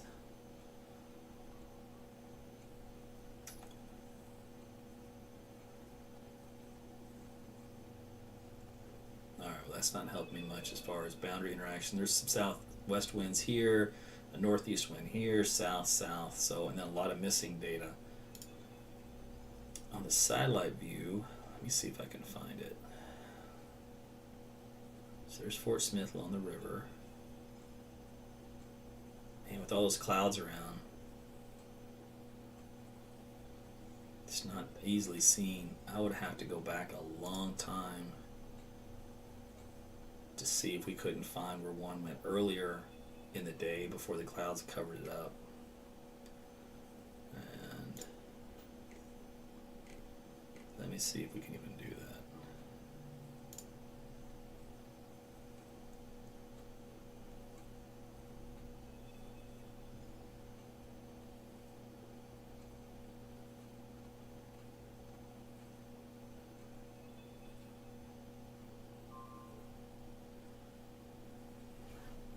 Boy, that's a really diffuse boundary if that's the case.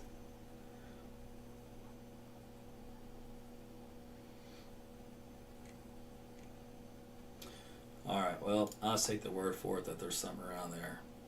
Doing that quick check, I couldn't find anything that stuck out, but doesn't mean there's not something there. But still, the way this is set up, this first one should still weaken if there's too much going on and it can't separate itself. And this guy here on the southwest side should take over. It should eventually get much stronger and produce tornadoes. This still has the residual circulation here coming into Knoxville. It's very broad, very weak. It's not like it was before. So stay in your shelters, but the concern isn't there like it was, 10 minutes ago when it briefly touched down. So once again, disorganized. All right, let's see this guy. What's he doing? Nice, good hook echo. You guys be in your shelters here in town. It's forming kind of on the south side of you. But let's see, that data needs to come in.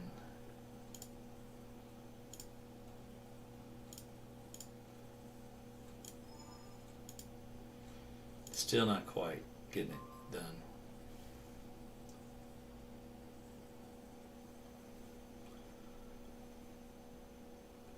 And that's fine, no complaints.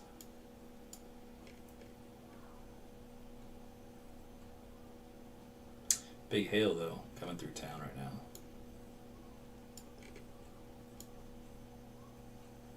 Alright, let me see if the wording on either one of these is different. This one, yep, no, it's not yet. What about this one? Okay, this one's new. All right. Let's see. Updated tornado warning for northeastern Logan County, southeastern Johnson, north central Yell, west central Pope. Severe storm capable of producing a tornado located over Subiaco or near Paris, moving east at 30. Tornado in ping pong ball size, hail possible. Let's see, we got Paris, Lake Dardanelle, Dardanelle. Hard to see that. Mount Nebo State Park, Ludwig, Chickasaw, New Blaine, Dublin, Wilkins, Delaware, Moseley, Midway in Logan County, Scranton, London. That's for this back end supercell storm, which again, structure on this looks really good. Where's the? It's just not quite wrapping up the tornado yet. But I bet you it's got a really big wall cloud with it. And I would be surprised if it maybe had tiny little finger funnels just barely kind of dipping down. But no tornado yet.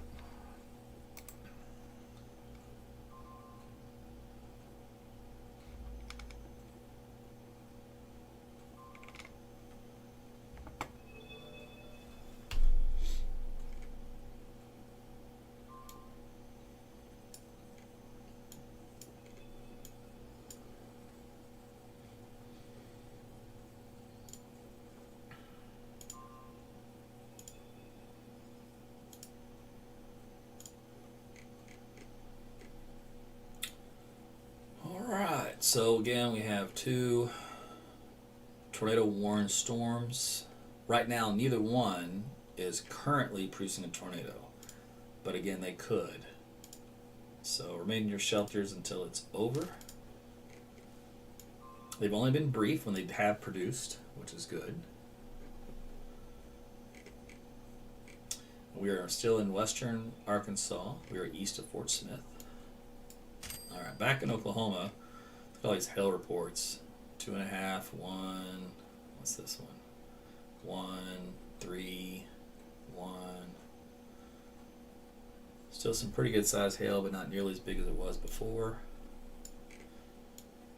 And then this guy here, man, he's just having a tough time. He just can't quite get its act together either. It's fine by me. Probability of a tornado is 8%. So he hadn't made it out of the 10% percentile yet. All right.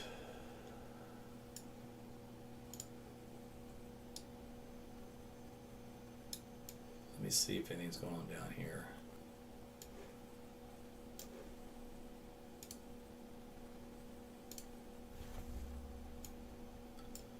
So in Dallas, you guys have finally kicked off at least a couple of showers. What is this? 411.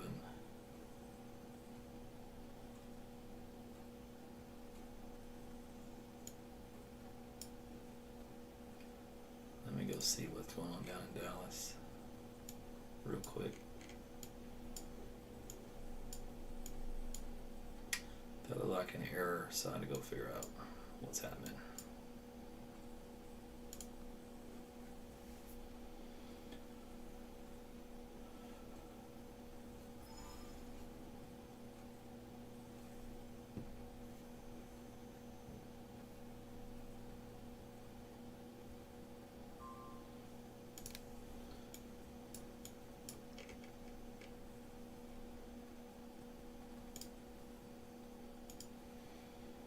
So this one here is starting to get a little better on the rotation side of things. So I'll be getting close, we'll see. Alright, and in Dallas, a few showers just going on so far, it's nothing.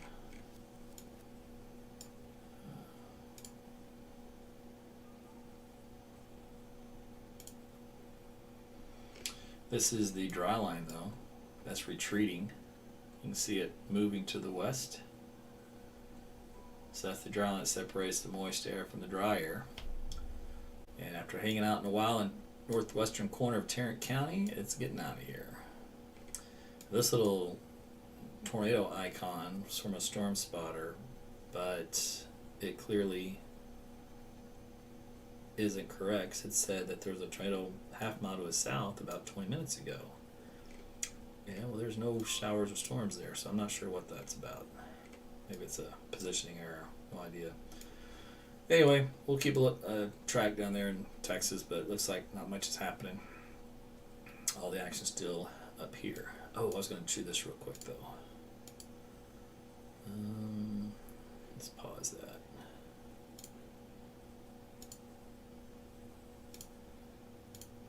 So in Dallas, you have really weak winds at 4,000 to 8,000 feet, like pathetically weak winds. So your odds of seeing storms and tornadoes with not adequate wind shear is a lot lower. So something would have to change pretty dramatically. All right, let's go back up here to Fort Smith.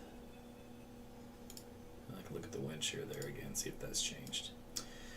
All right, so on this one, probability of a tornado is now increased to 69%, which jives with what we were seeing on radar a moment ago. We have our gate-to-gate, so that's now in play at Mount Carmel Road. And closest intersection from there is going to be St. Louis Valley Road. So that would be your developing tornado. So we're probably getting a funnel, nice wall cloud, and may get a brief touchdown unless something changes. Let's do this real quick.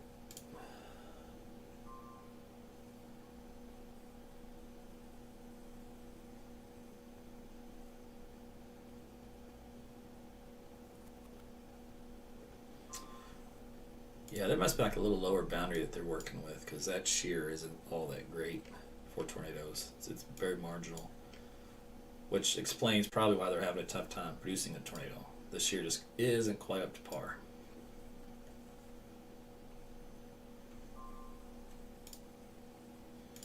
The directional shear is fine, it's just the speed shear is weak.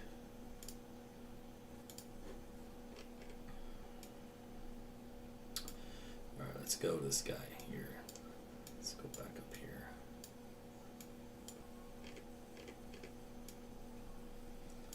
This is really the only game in town, the only storm worth discussing as far as tornado potential goes.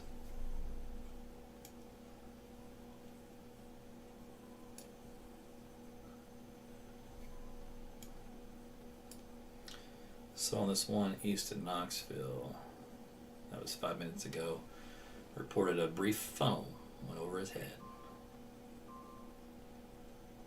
at Pine Bay. Alright, so updated track on this. Dardanelle at 7:48. Well, that's a long ways away. And Russellville is 7:51. Next 45 to 50 minutes or so. That's where the storm is heading, which is pretty much running right along 22. So east and west along 22 is where this guy's going. No difference. Let's see.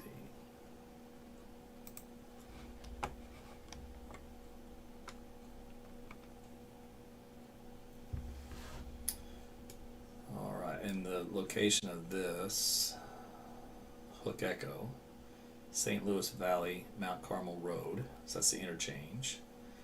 That'll be coming on up on Sorghum Hollow Road here soon. Passing probably just south of Horn Road, unless it takes a little jog to the north. So that's the next intersection of where this is going. Velocity data still not quite there yet. Getting there, but not there. All right, let's go look at that other one where we had like a little funnel a few minutes ago. That's this guy here in this convoluted mess. Yeah, the funnel was reported near State Highway 359, where we said over Piney Bay. And this really light velocity signature, I'm surprised.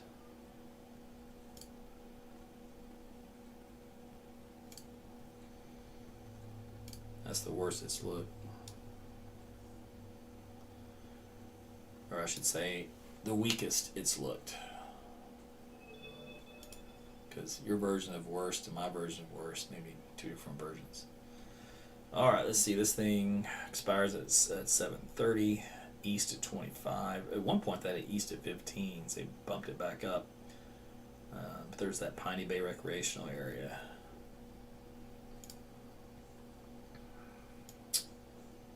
All right. 2.75-inch hail running along 22 points north. What's this? So trees are blown down on Highway 109 north of Hillcrest Lane. They're in this 1 mile southeast of Scranton. Possible tornado. That was a while back. That was when we first picked it up. All right, so let's see here. Tornado vortex signature on radar. Now, you can get a lot of these false reports of these little tornado vortex signatures. They happen a lot. They don't always guarantee a tornado, but it should get your attention. Let's put it that way. All right, let me take a look at this view. 78% chance of a tornado. What's this one up here? 41. Oh, 4. 4% chance. That's why I was like, that funnel, I don't know about that, but the velocity doesn't have anything good, and algorithms don't say anything good. This guy here, though, he's still the one. If he can do it. So overall, just broad inflow here, weaker outbound there. Let's go. So the wind speeds really aren't that strong. You are getting 3 gates and 3 gates together, though, so the circulation is tightening up. It's in this region out here. So that's a sign of it doing the whole slowly kind of coming in like this. We'll see if that trend continues.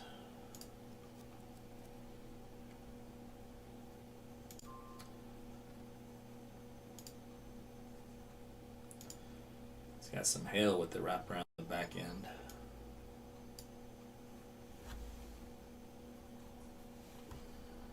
I wonder if that shows on this product. Let's go see.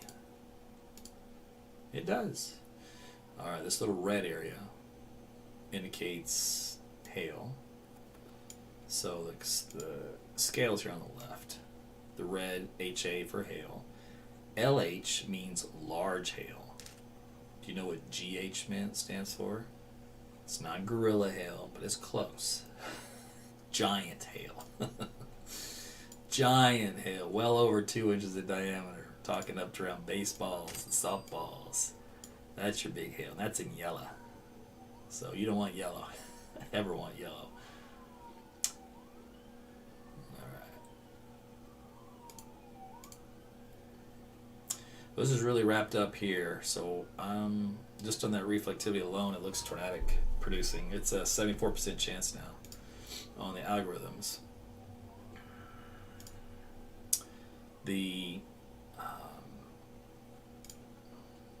It's just got a elongated convergence zone.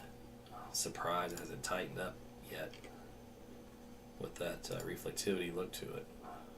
It's not quite doing it. I think those winds are just a little too weak at the lowest couple thousand feet.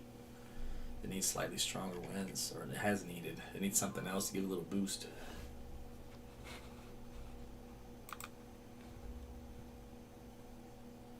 Alright, so looks like our cell in LaFleur County, Oklahoma is going to have a tornado warning issued for it. So we're going to go talk about that one briefly.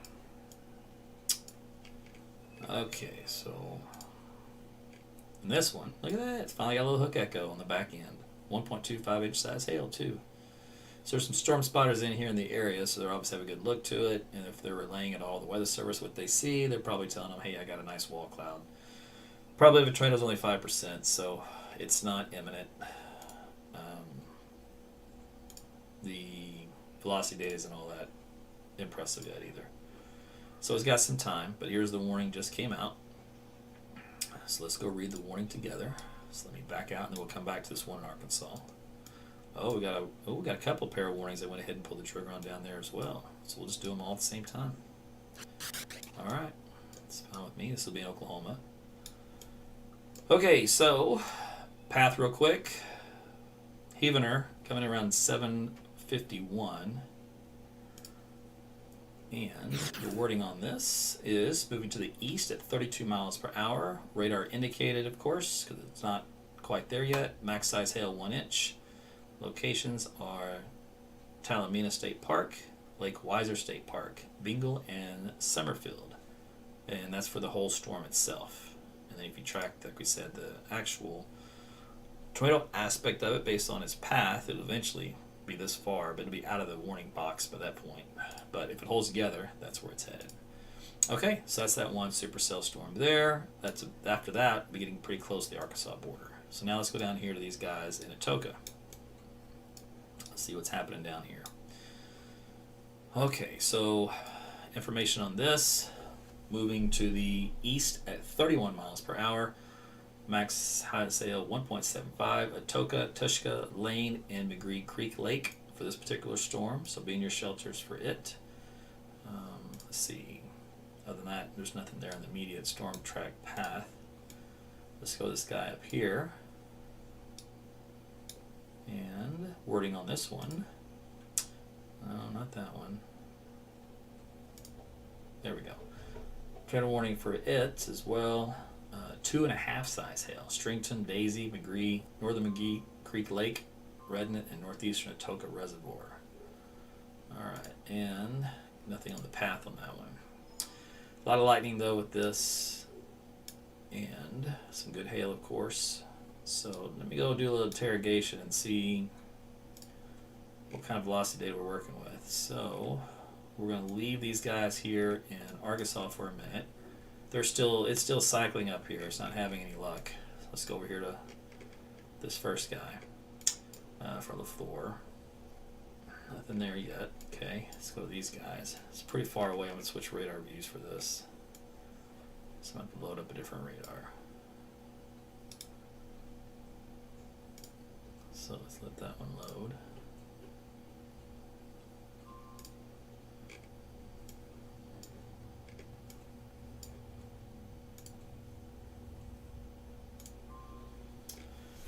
We're going to be in no man's land for radar coverage down here.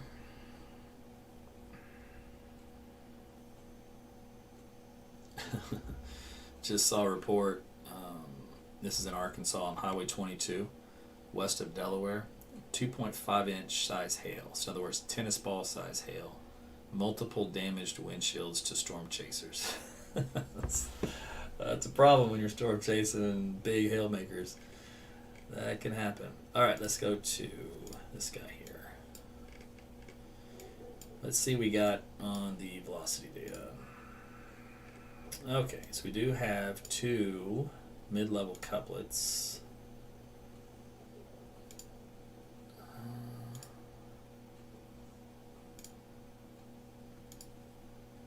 Okay, no sign of debris though.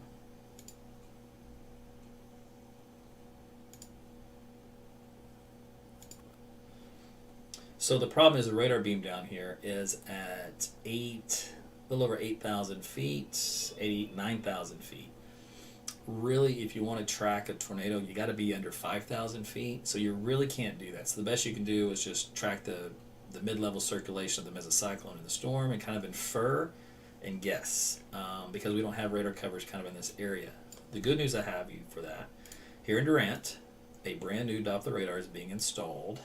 So by the fall, in theory, this will be online, and this will be able to scan this whole area with really good Doppler radar coverage at the lower levels to detect whether or not we're going to have some traumatic potential.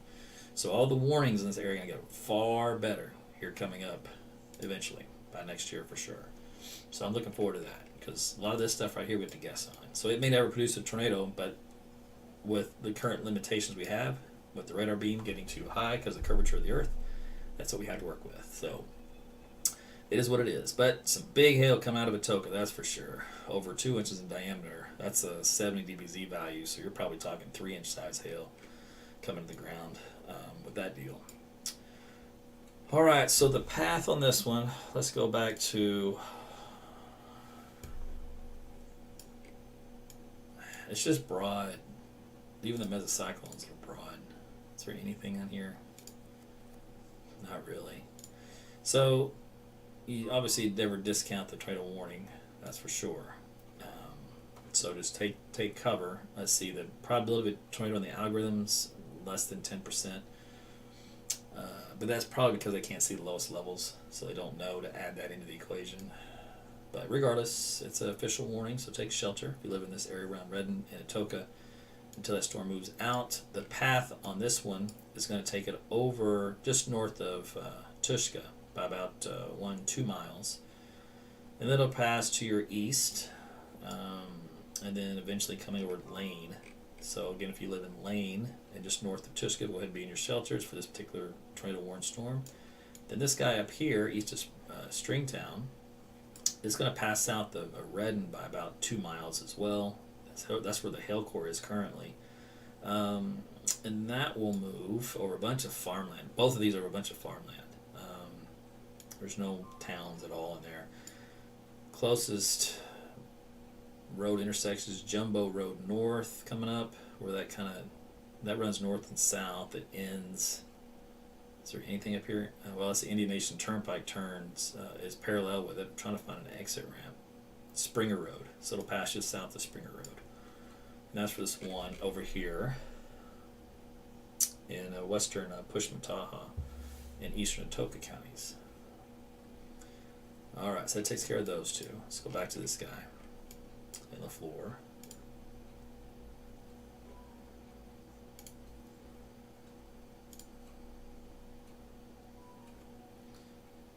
Let me change this.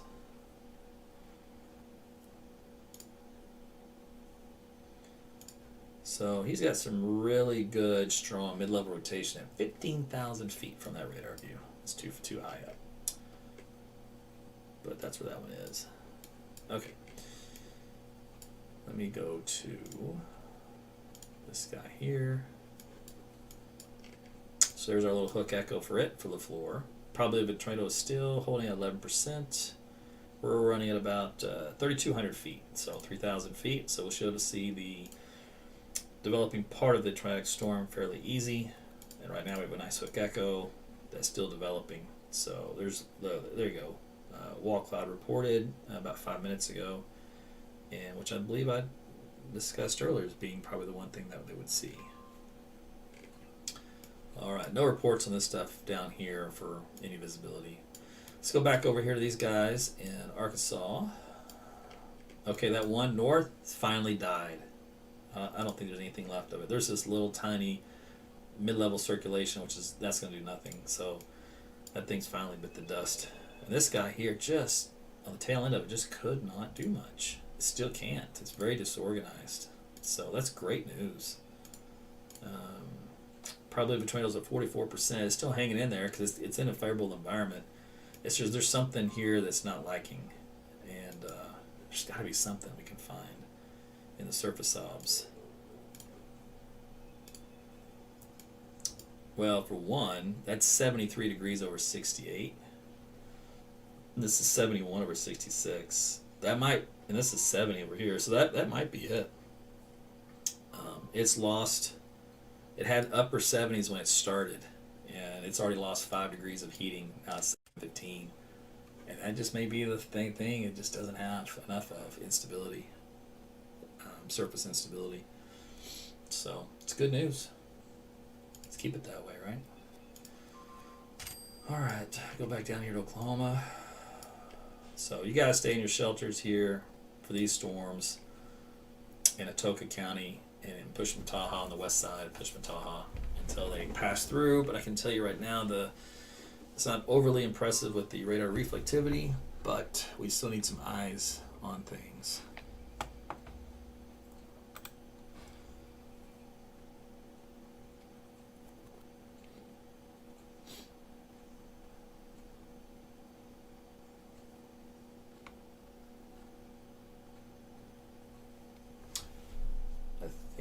what I'm going to do.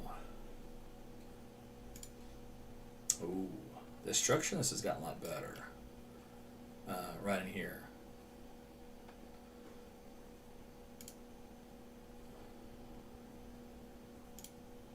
On that new scan, but still not quite there yet.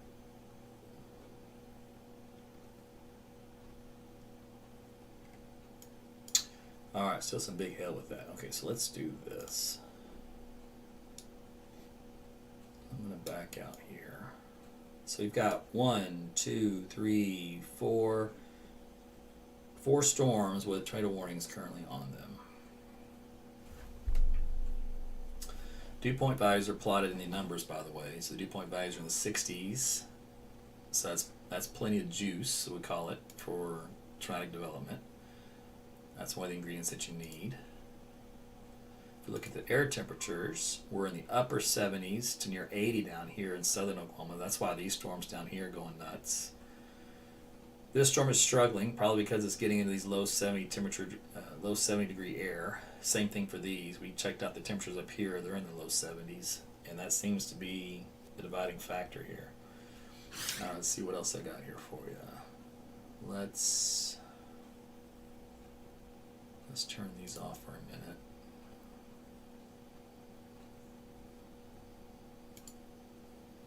Surface cape, let's turn that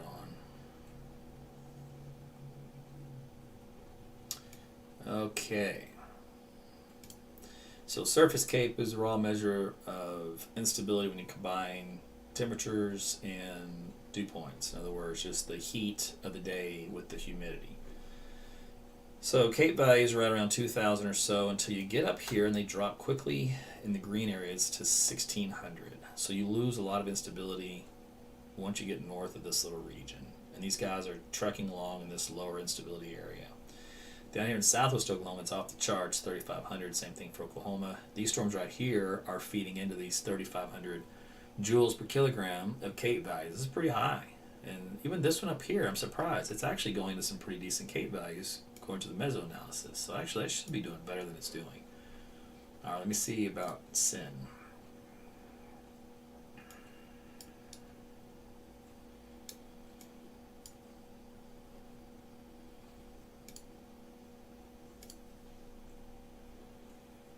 Apparently there is no sin. Well, that's news to me. That data need to come in or it's not working. Okay. Let me see what else I want to look at. Okay, there's 90 millibars sin. So yeah, there's no cap anywhere in here. Not yet. Okay. Let's go to energy helicity index. These are struggling. These are in a good environment.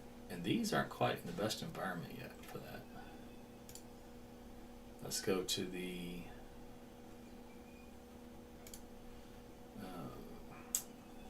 STP, which is significant tornado parameter. This guy here is going into a heightened area of 2.6, so a favored region. These guys are coming into a better region eventually, but right now kind of in a low-end region. And if we go to the supercell, this guy again here is in the best region for that. These guys are starting to come into one, not the best yet. And these guys are still in a pretty good supercell environment up here toward Little Rock. So overall, the meso-analysis is not that impressive in this region here anymore. So it may have been that bound interaction that actually what put it where it was. Otherwise, it wouldn't have been that good. This is in a favored environment for a while, well, as long as it's in Oklahoma. And these guys will eventually be heading into an environment favorable for a while. So we'll have to watch these and see what they do. Alright, so let's turn that off.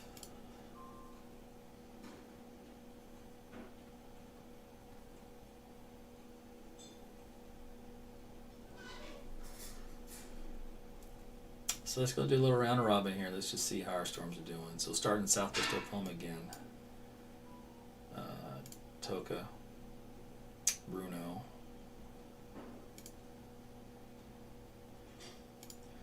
So some weak mid-level rotation. If it's usually weak at the mid levels, then it's ridiculously weak or non-existent at the lowest levels. But stay in your shelters for this one for a little while longer, and then let's go to this north one here. That's passing through Redden. Got some big hail in both of these. Nothing really stands out in either one of these.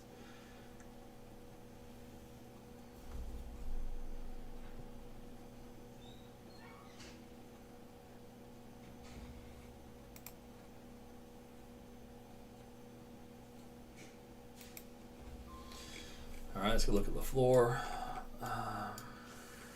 Now this one had, I believe, a funnel cloud associated with it. Actually, I gotta switch radars. Let me go back. Leave this one over here on these guys. Let me switch radars over here to get this one. We'll get to Arkansas again here in a second. Alright, let's see this Oklahoma guy. Probability of a tornadoes at 28%, so starting to go up. Got a nice hook on the back end. Here's the velocity signature in the back side with some spectrum width added. So right in here, that might be, that's a little side lobe contamination. So we'll look back there to the west from there. Still got a little ways to go. Somebody said they saw a funnel though on social media, so for whatever that's worth, you're certainly going to get a wall cloud out of it. Alright, so we'll come back to that one. Meanwhile, stay in your shelters if you're in LaFleur County, south and east of the town of LaFleur. Kind of in no man's land right now. There's no major towns or populated areas. So that's good news. It's just northeast of Talahina by a few miles.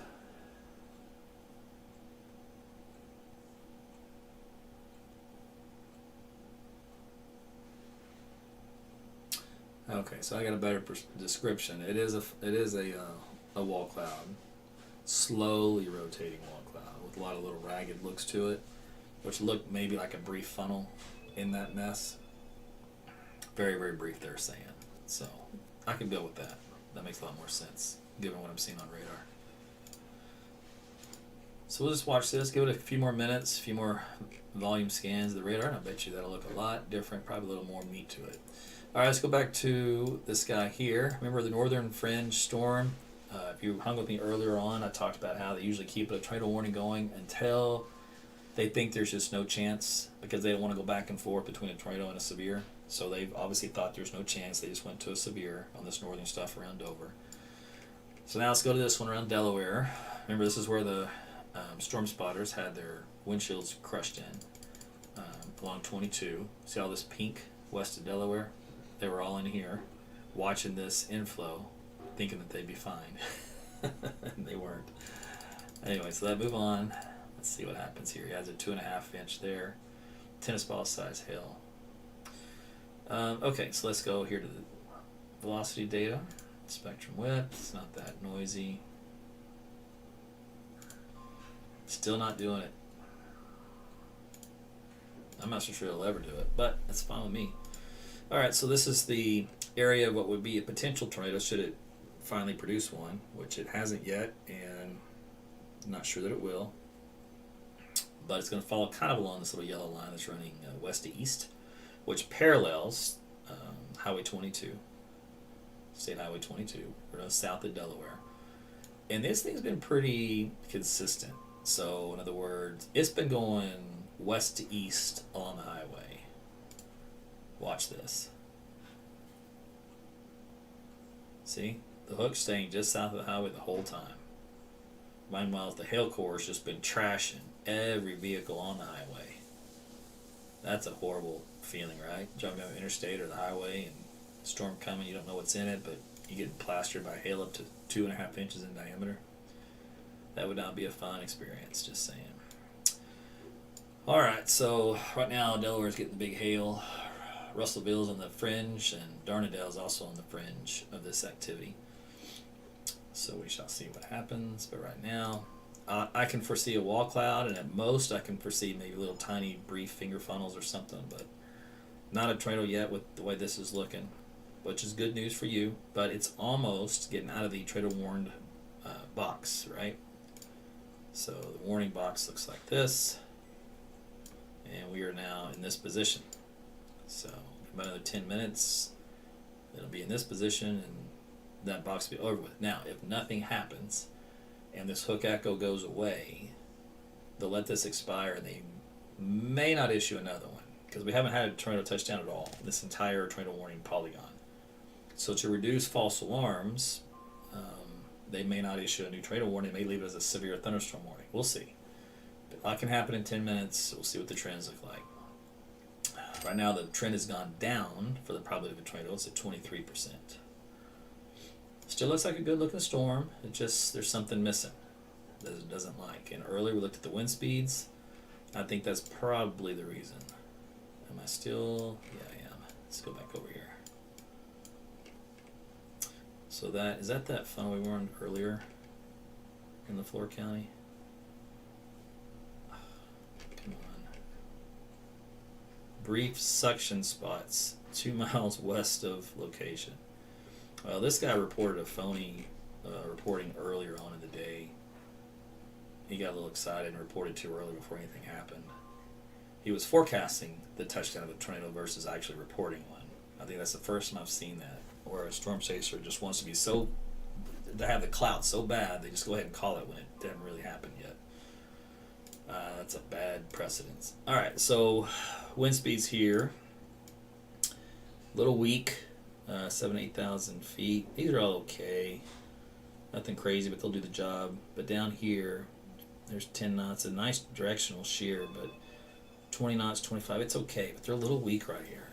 So maybe with this little weaker winds and the fact that the air temperatures are now in the low 70s, two of those combined maybe what's killing it over here in Arkansas. All right, so we'll go to this guy here. Let's focus on Oklahoma again.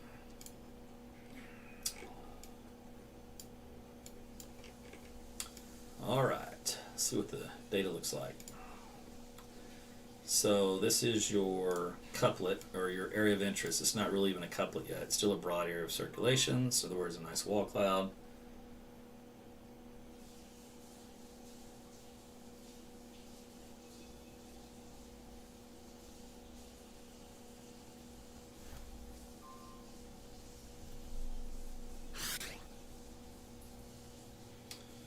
All right, let's see what else we got. Anything?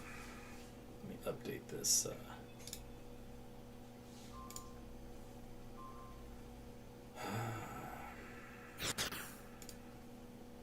Not yet. It's a nice storm, just not producing a tornado.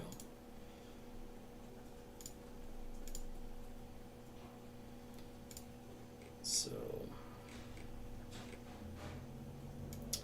this other tornado warning that was out here, which one was this? For the Redden area, they dropped it. There was never any reports of anything. They let it go. This one down here is a 46 probability. It's in the better environments. They're probably going to hang on to this one for a while. At least had a kind of a hook to it. So I'm going to switch up the switch radar to go to that one. So let's do that. 2%, 46% probability of a tornado for this one that's left Bruno and is coming in a lane. Let's see what the velocity data looks like. So actually, this has the better velocity data than it does on that other storm. This is pretty high though. Where are we at? 9,000 feet. So if it's at this level at 9,000 feet, it at least shows up at the low level, and it probably has a nice little wall cloud with it. So this is running right along Highway 3. So lane, stay in your shelters for this. It's about 2 miles to your northwest. And for Crystal here, it's about 4 miles to your northwest. Intersection coming right into the lane here momentarily, but Research Road and Bledsoe Road is where that potential tornado would be located here in just a second. It's crossed over East Harmony Road and what else we got? South Half Bank Road is it's crossed over that intersection. So that would be your developing potential tornado there. So again, make sure you're in your shelters if you're in lane, lowest floor, away from all outside walls and windows. You can grab a mattress, you can put sporting gear on the kids, you can grab a blanket, pillows, all that kind of stuff to help protect you from flying debris is the name of the game. All right, now let me see if there's any update on the warning here. A few minutes ago they did. Let's see, anything new? Tornado and golf ball size hail, all radar indicated. So Lane and McGee Creek Lake built in the path. So remember, this one up here to the north is expired. It's no threat for you guys anymore. So we'll see what this one does there. All right, let's go back to eastern Oklahoma here, LaFleur County. Got some good hail with this one. It's a nice little supercell storm, but no tornado in my opinion. But stay in your shelters until it moves out of your region if you are out here in far eastern Oklahoma in LaFleur County. Let's see, the closest county road or whatever I've got here for you. Let's see here. County Road D 4581. And that runs off of Post Mountain Road. So that's the location of where this wall cloud would be.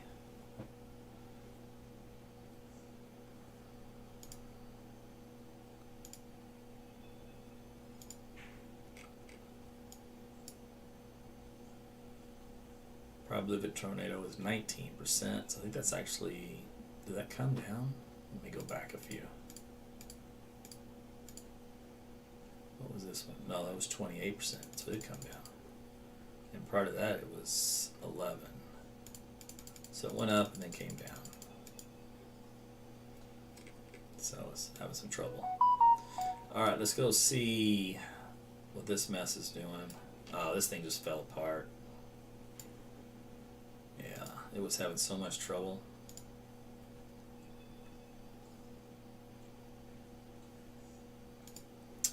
I think they went ahead and issued a new warning anyway. Yeah, they did. Remember, I was debating whether or not if they would drop this in exchange for a just plain old severe thunderstorm warning, or keep the tour going even though it's never produced the tour. And it looks like they just decided to keep it just in case. But they're going to have to either cancel it or they'll let it expire at the end of this 40-minute jot, because this looks like garbage. Let's see here. Let's go to Interact. So this tornado warning extends until 8:15, moving to the east at 30 miles an hour, 32. Radar indicated circulation. Max hail size of 1.5 inches. Locations is Russellville, Dardanelle. My brain always pauses when it goes to read that, because it's like, wait a minute, there's a D in there, or then there's some other letters that doesn't smoothly roll off the tongue. Atkins, Pottsville, London, State Park. I'm just gonna just stop reading that word. We got Gallic Creek, Mount Nebo State Park, Mosley, Terrell. I know I didn't pronounce that one right. There's only one L. Ludwig, Delaware, Gumlog, Moreland, New Blaine, Oak Grove, and Polk County. All these are in the path of the storm in general, not necessarily an actual tornado. If there were to be a tornado, its path would take it through Russellville here in the next 10 minutes or so, then Pottsville, then Atkins by 8:08.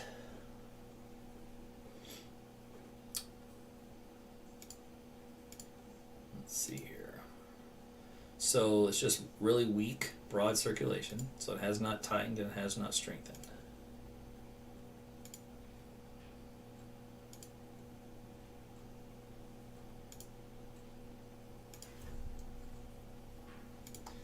The azimuthal wind shear is weak, and any gate-to-gate stuff is also weak. So it's going through a little recycling, and it may or may not come out of it and do any good. This guy down here north of Little Rock still going strong, but it's just a really big storm with some hail in it. Let's see what else. Oh, back to this guy we go. See if there's any changes here. Probability of a tornado is at 19%, so kind of holding steady on the low end. Velocity data is still nothing to write home about.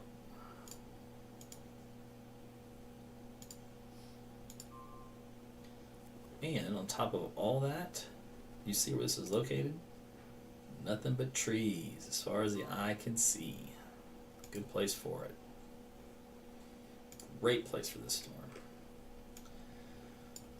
All right, let's go back. Well, I'm gonna leave that there. I gotta switch radars to get that southwestern area. So let's go. Wait, this one's what I wanted.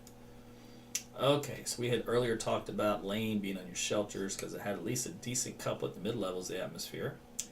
Probability of a tornado has actually gone up to 29%, and given the fact that you can't see the lowest levels, that's a pretty good probability at this stage in the game. So again, I think we've had probably a wall cloud and at least a funnel at a minimum. The tornado is questionable just because I can't tell you for certain because I don't have the data to look at, but I wouldn't be surprised. Let's put it that way. Nothing's come out, looks like any details yet. I would assume we would have already heard had that happen.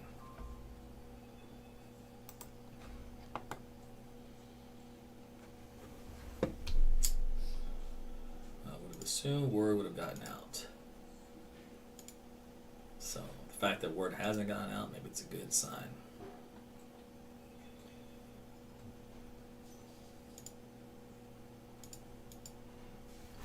But we're at, what I say, 10,000 feet? Yeah, so we're pretty high up there. We're high enough to measure the hill course, but not, the radar beam isn't low enough to, here, I'll show you. I don't know why I'm just trying to describe this to you. Let me just show you what this looks like so you can understand it better. Alright, so I'm doing my little three-dimensional view again, right? So this is the supercell. It's at 55,000 feet, so it's a big cell.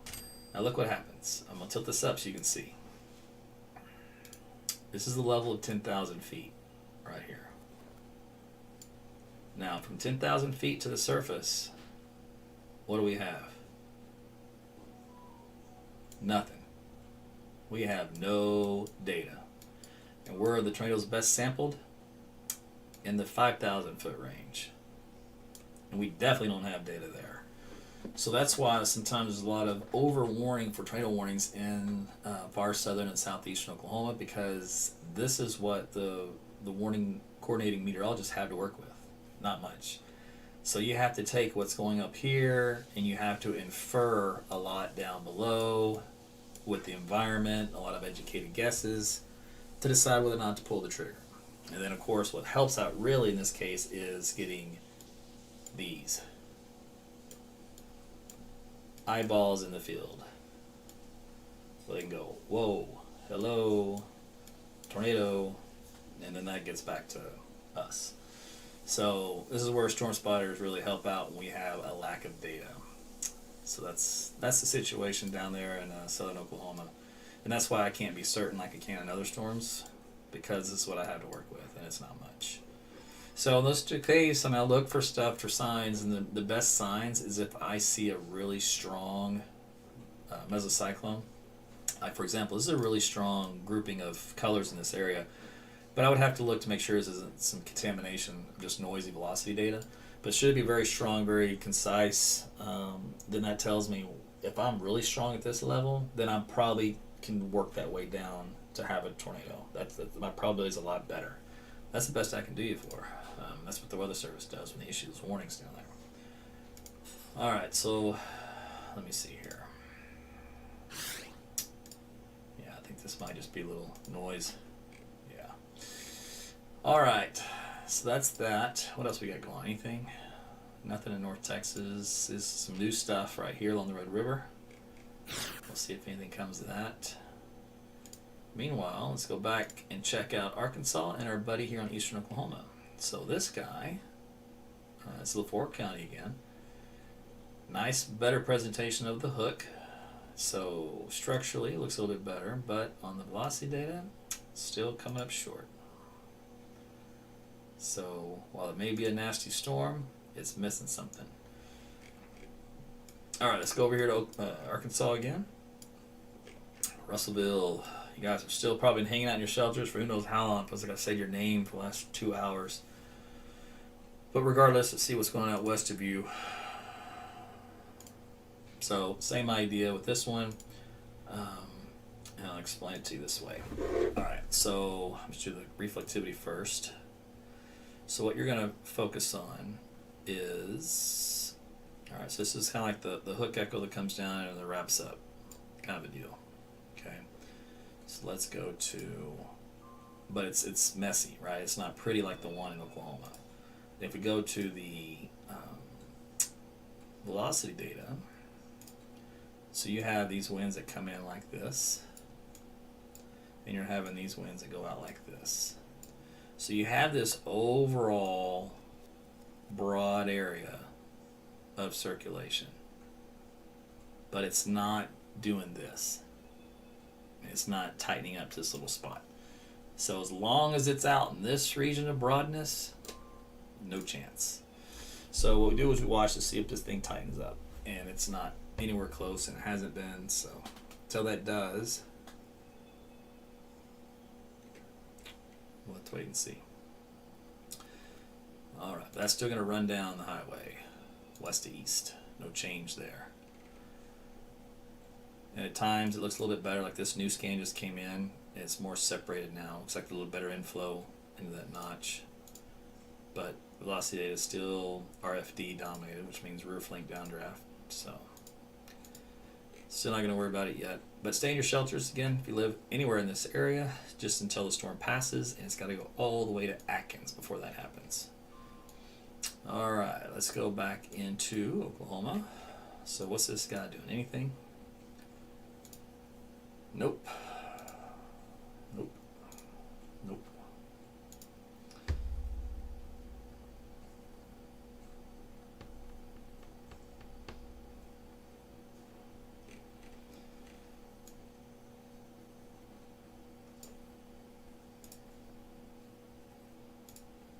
Let's go back down here.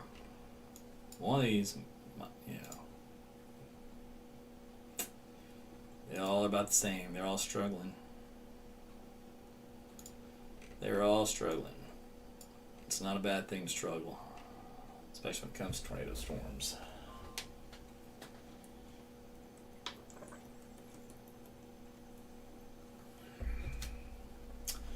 All right, let's see. It's a quarter till.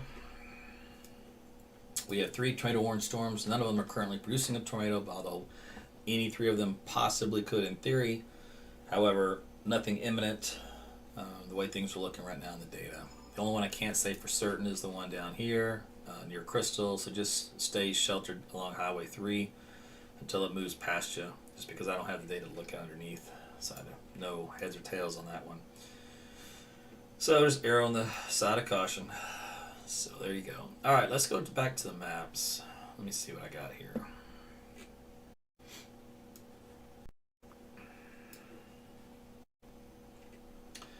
So still in the upper 70s here in southern Oklahoma.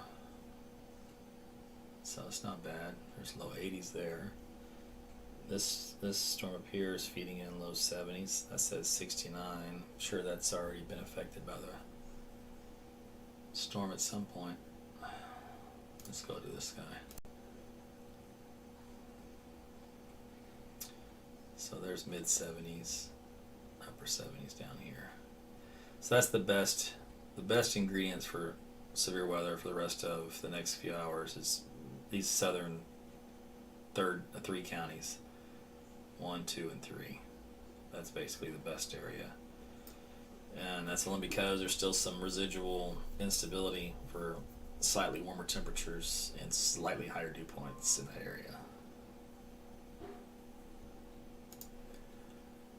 Okay, let's go to this guy.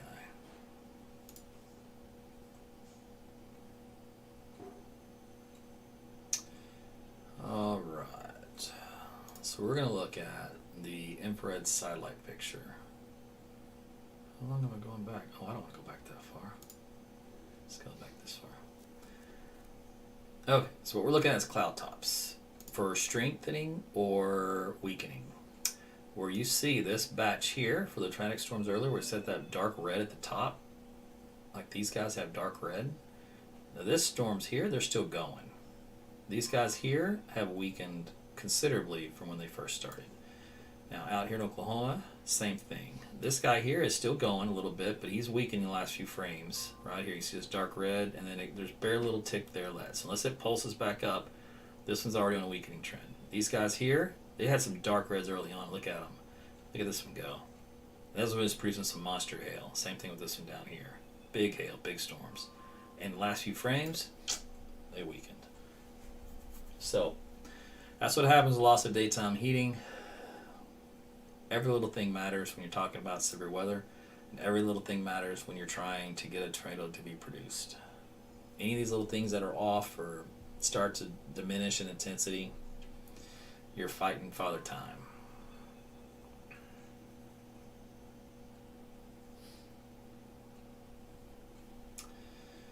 Alright, so that's that. Let's go to... Let me see what the latest model data suggested.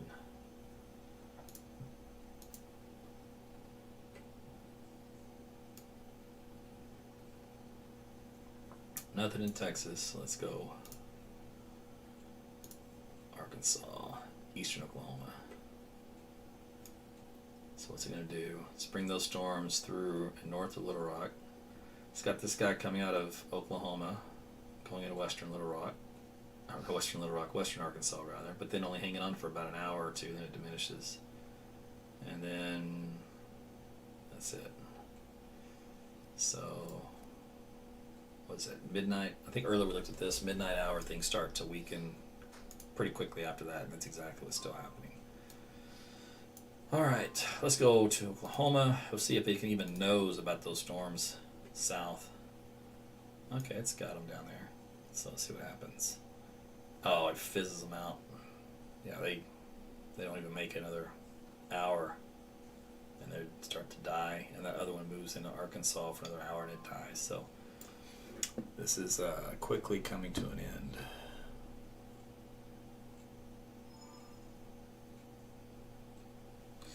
Alright, let's go back to radar, and at some point here I'm probably make the decision to let this stuff go, to sign off, and I'll probably eat dinner, and then I'll look at the new model data for tomorrow to see if Tuesday's going to be anything to write home about.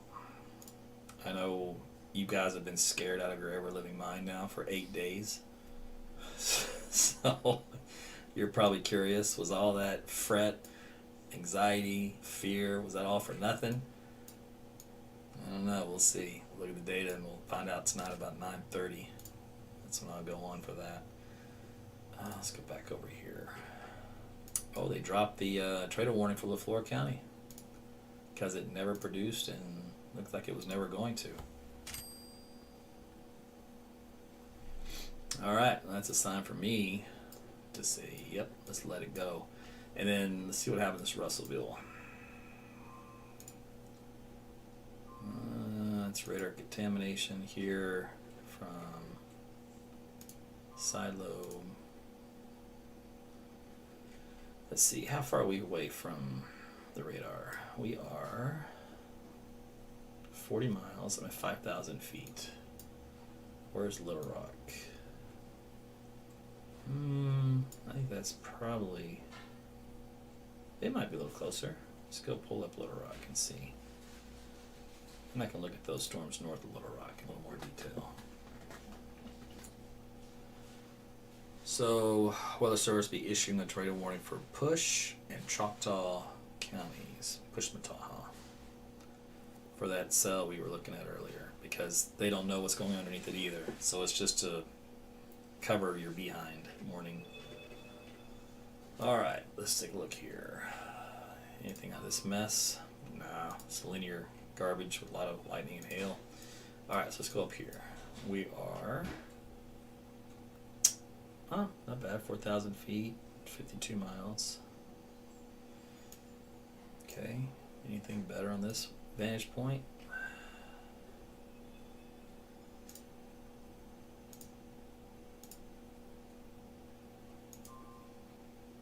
No.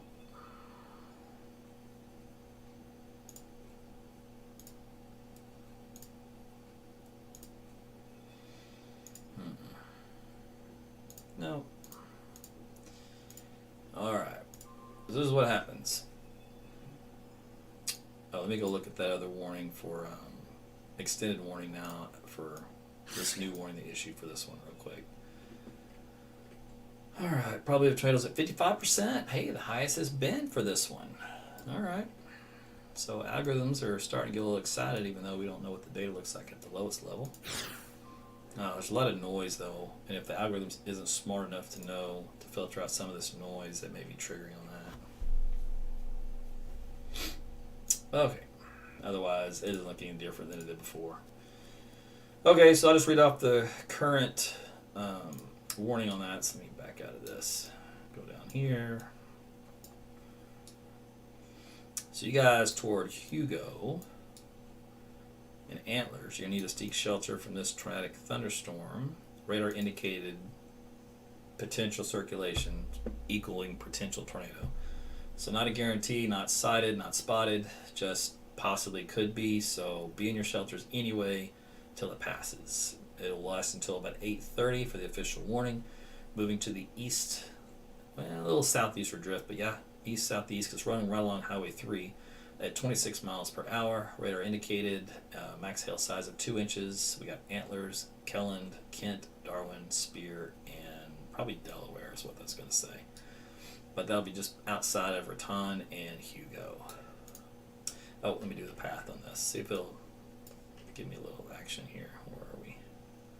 I may not show anybody. It says Antlers, 826. So there you go. There's an idea. Okay, so that's it. So if you look here across the region, that's the only game in town in Oklahoma for a tornado warning right now is down here. A little severe over here, and we have severes now in Arkansas. We had one lone tornado warning still going on, but it has not produced, never has, and I'm not sure it's ever going to. It's not looking too good. So that's all good news. We're missing some ingredients. I noticed a little weakness in the wind field layer. Also notice Cape values are coming down because the surface temperatures are getting a little cool. So all that's good news, which means the overall severe weather threat is diminishing every minute, really, in theory. So if you're under a tornado warning, just never discard it. Just always make sure you're seeking shelter from it. I want to thank you guys for watching tonight, telling your friends and family about where to tune in and for the coverage. And we will do this. Oh, wait a minute. Just about to sign off, issue another warning.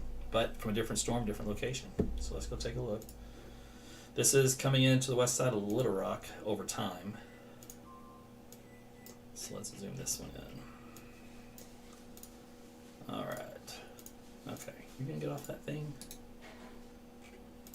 Why is this thing stuck? There it goes. Okay, which means I'll need to pull up Little Rock on this one. So let's go down here. Alright, this has a very similar look to the LaFleur County, the structure to it, where it's at a slant like this, and then the hook's just straight down like this. Now the other one in that configuration never really did much. Had a wall cloud, that was all. This one, nope, no decent low-level rotation at all. So it's a similar setup, and it's going to have to look a lot better, I think, for something to happen. So in this particular case, let me change my wind direction speed. Yeah, nothing yet. And how far away are we? We are at 3,000 feet, 39 miles away, so nice, good view. Coming right in Little Rock eventually. That's about a two-hour ride. So if this thing holds together, that's where it's going. The probability of a tornado is at 10%. So that's the latest with that, but it's not producing a tornado currently, and literally looks like it will not for at least a little while. It's going to continue to cycle. There's some very, very baby weak convergence of circulation there. That's not going to do anything yet. But obviously that's probably been intensifying over time, so they went ahead and issued the warning. So heads up for you guys over there in Little Rock for this particular storm coming your way out of Garland County, heading into Saline County here eventually. And then, did I give the towns on this? I don't think I did, so let's do that. Salem, or Salim, I'm not sure how you say it, it's probably Salem. It's, or Salem, 8:43, time of arrival. And then, who else do we have? Until 8:45, moving east at 32, inch and a quarter size hail. Hot Springs, Arkansas, Hot Springs Village, Jesseville National Park, Crows, Great, Bland, Mountain Valley, Owensville, and Nance. So those are in the path of this potentially tornadic supercell thunderstorm as it makes its way to the east. So we shall wait and see if it holds together. I'd give you a street interaction of where the circulation is, but there's really not one. Let me switch over. This. Where's my radar? Here it is.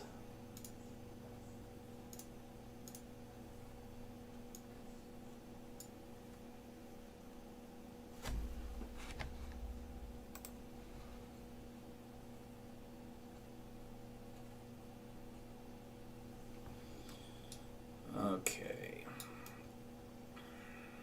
So this Hook Echo region is running right along State Highway 7, where 7 splits northwest and southwest, then right at Highway 5. So it's just north and west of there. That's the only road network really even shows up here on this map. Do I have one that shows up here? Let's see. Yeah, I do have some little tiny roads. So Dunn Road, what is this? West Warren Watson Road, Surrey Road. So there you go for that. Probably betrays 11%. Let me just look aloft, because I really can't find anything on the surface. Is there anything better upstairs? Nothing there. Let's go this way.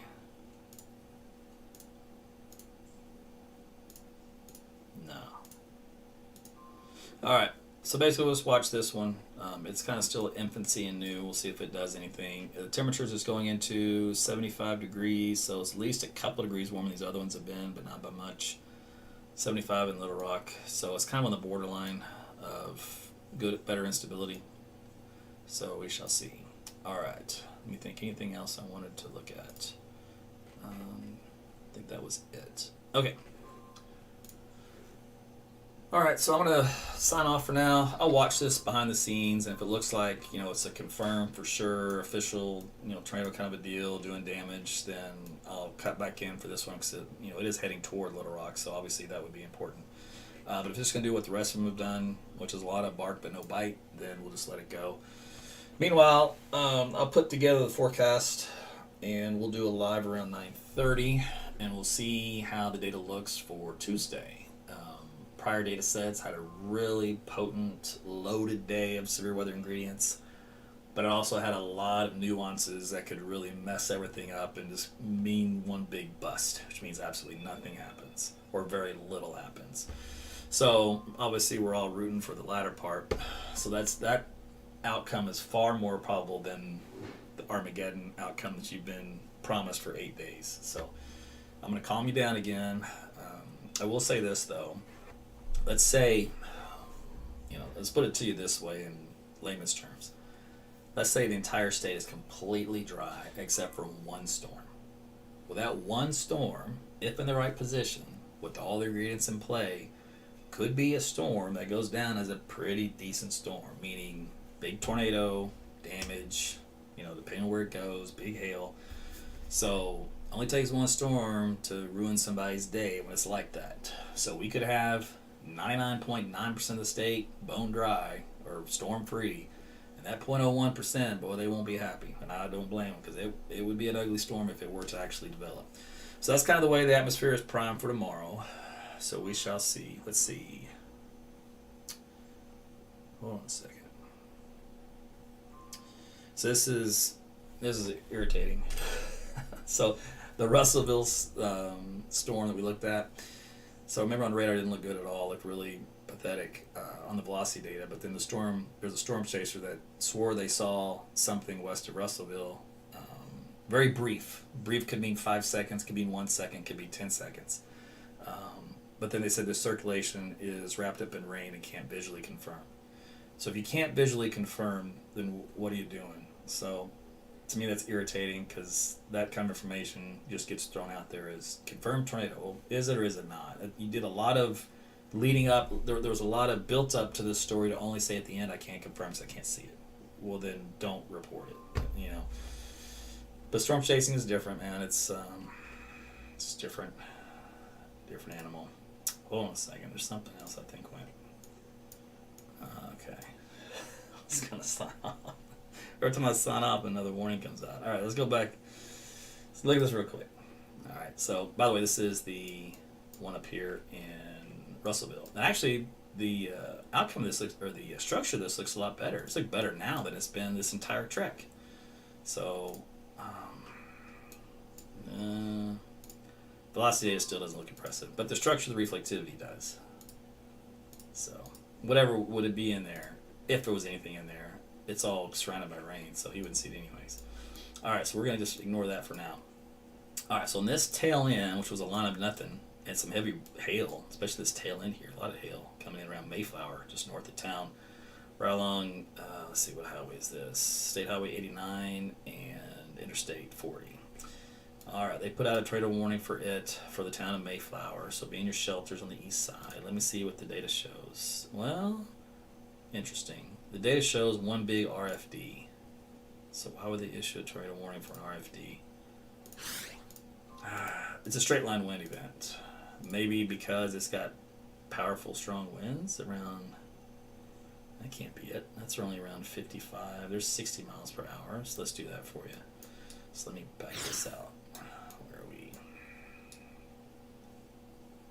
Let's turn this over to the wind speeds for you.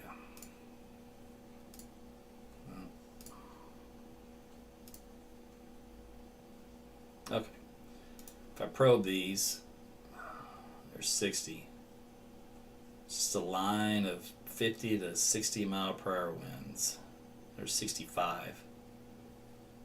And there's 70. That's a lot of wind. That could do as much damage as a small tornado, a little baby tornado, once you start getting some really strong damaging wind gusts. And maybe that's why they did it. But let me look here.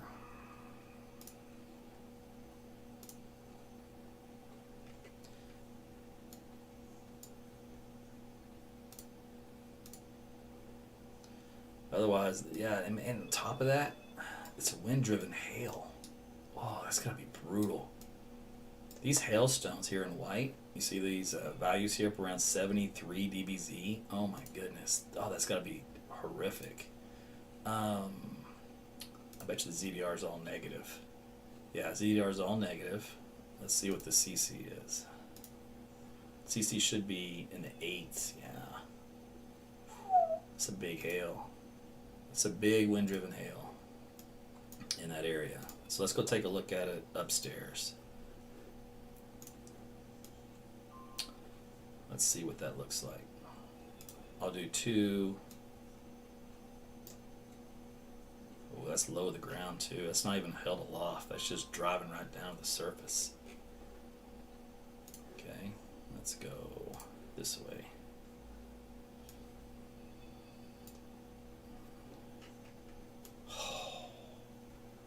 That is just a beast of a storm. I mean, a beast of a storm. Wow. Forget the tornado aspect of it. Just the fact that the cores are this strong. Let me go to. There's 65. There's 65 dBz right there. So 65 dBz is enough to get 2-inch size hail in this environment. And this is all aloft. So in other words, a lot more hail to go. All this hail will fall down the surface. And then you get like the really big hailstones once they get here to the white areas. And those all here are going to be up to around 2.5 inches or bigger in some cases coming down. There's some still held aloft, but there's some here coming down the ground. That's some big hail. Yeah, see, look, this algorithm, 3.5 inches. That's what that triggered on. That's crazy. Okay, so here is what looks to be a developing little hook trying to go the tail end. On the bottom end of what's basically a big RFD. It's just one big downdraft, a linear downdraft. So it's not a couplet circulation, so it's not a tornado per se, but it's just a lot of damaging wind and hail. Let's see, this one might be able to show us the potential for the wind. Let's take a look.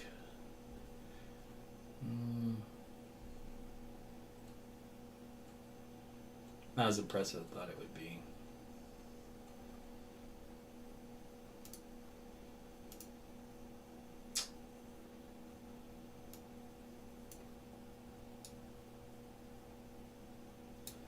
I'm going to go up in height.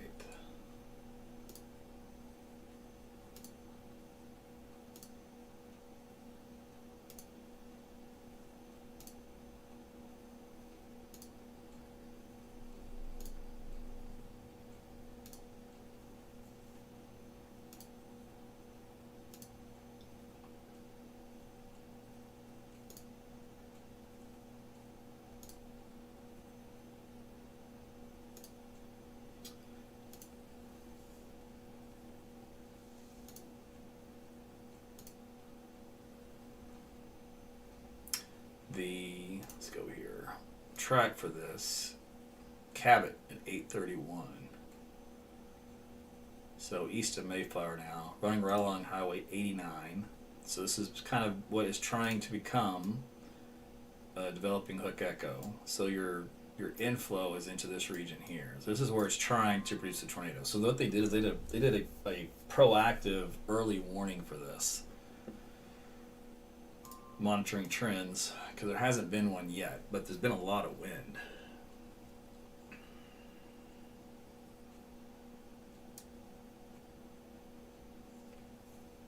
So that would make sense. Let's see here.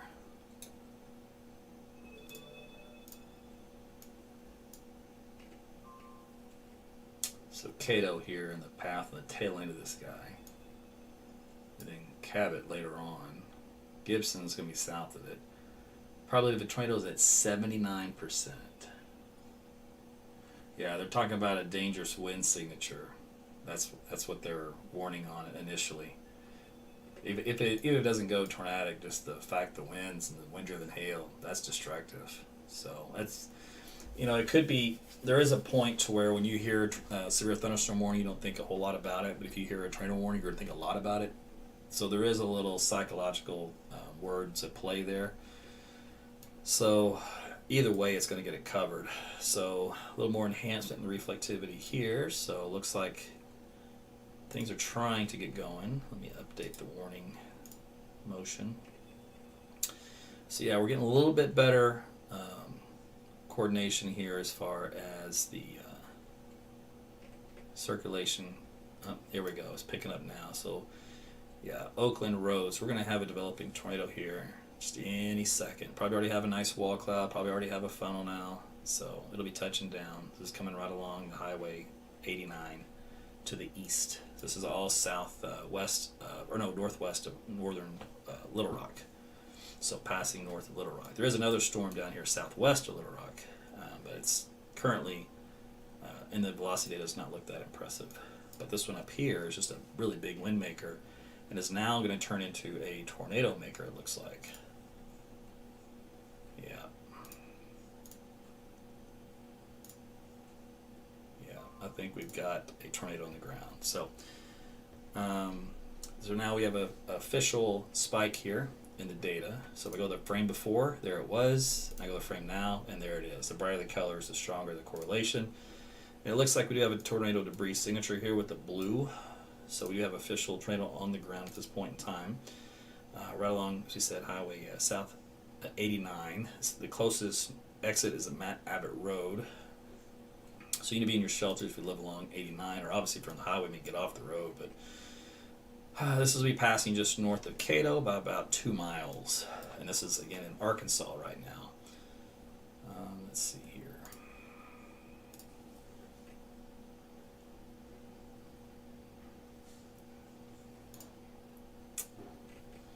That's the only one that's got a strong signature like that. That's it. It's the only game in town.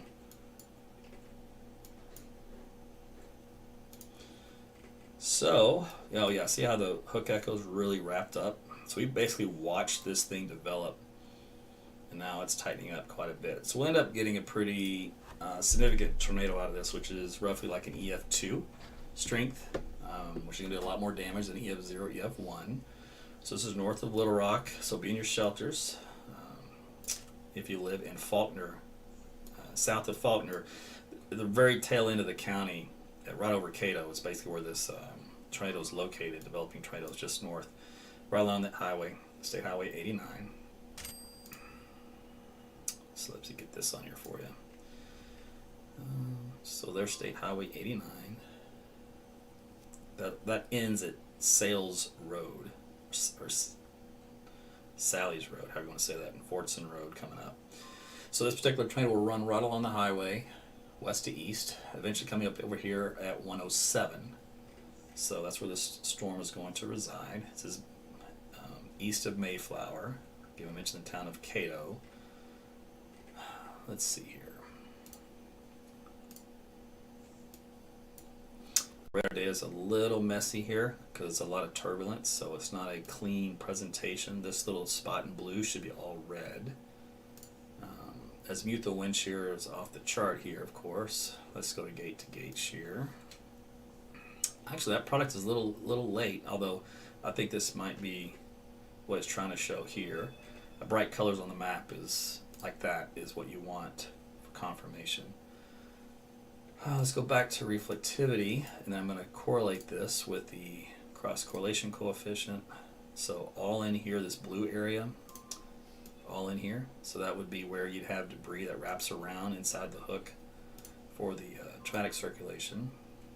So we just had some new data come in. Still a little noisy and garbled, but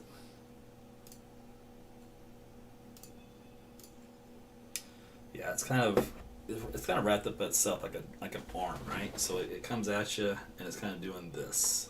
So that's how the storm can include itself, and then the tornado's embedded here in the middle. Now earlier you told me that, earlier you heard me tell you that once typically they get wrapped up in rain, they die out, and that is usually true. And so once they get occluded, that their time is limited, but they can go for a while depending on some of the other ingredients or maybe something else that's happening. And you can get sometimes a hole in the radar data. So like this is showing up here, for example. All right, so let's see here. Let's go to, here's a good velocity data here. Let me go back one. So yeah, I just really ramped up here. Let's go to the storm relative.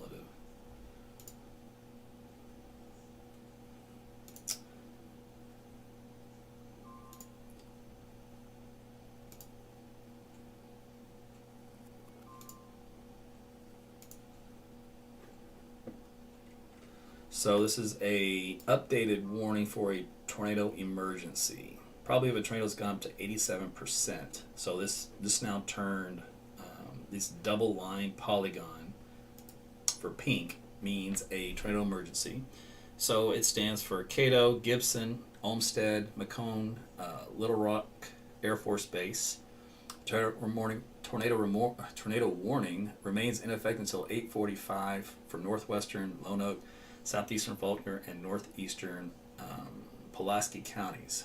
A confirmed large and destructive tornado was located near Olmsted, or 8 miles west of Little Rock Air Force Base, moving east at 35. Tornado emergency for Cato, Gibson, Olmsted, Macomb, Little Rock Air Force Base. Is a particularly dangerous situation. Take cover now. Hazards of dangerous tornado. Life-threatening situation. Flying debris. Make sure you seek shelter. Not in a mobile home that will be completely destroyed. And considerable damage will occur to homes, businesses, and vehicles, as likely and complete destruction is possible in a vehicle. Locations for this particular storm: North Little Rock, Jacksonville, Maumelle, Little Rock Air Force Base, Mayflower, Old Austin, Gravel Ridge, March, Olmsted, Sylvan Hills, Sherwood, Cabot, Lone Oak, Ward, Austin and Lone Oak County, Parnell, Morgan, Savannah, Gibson, and South Bend.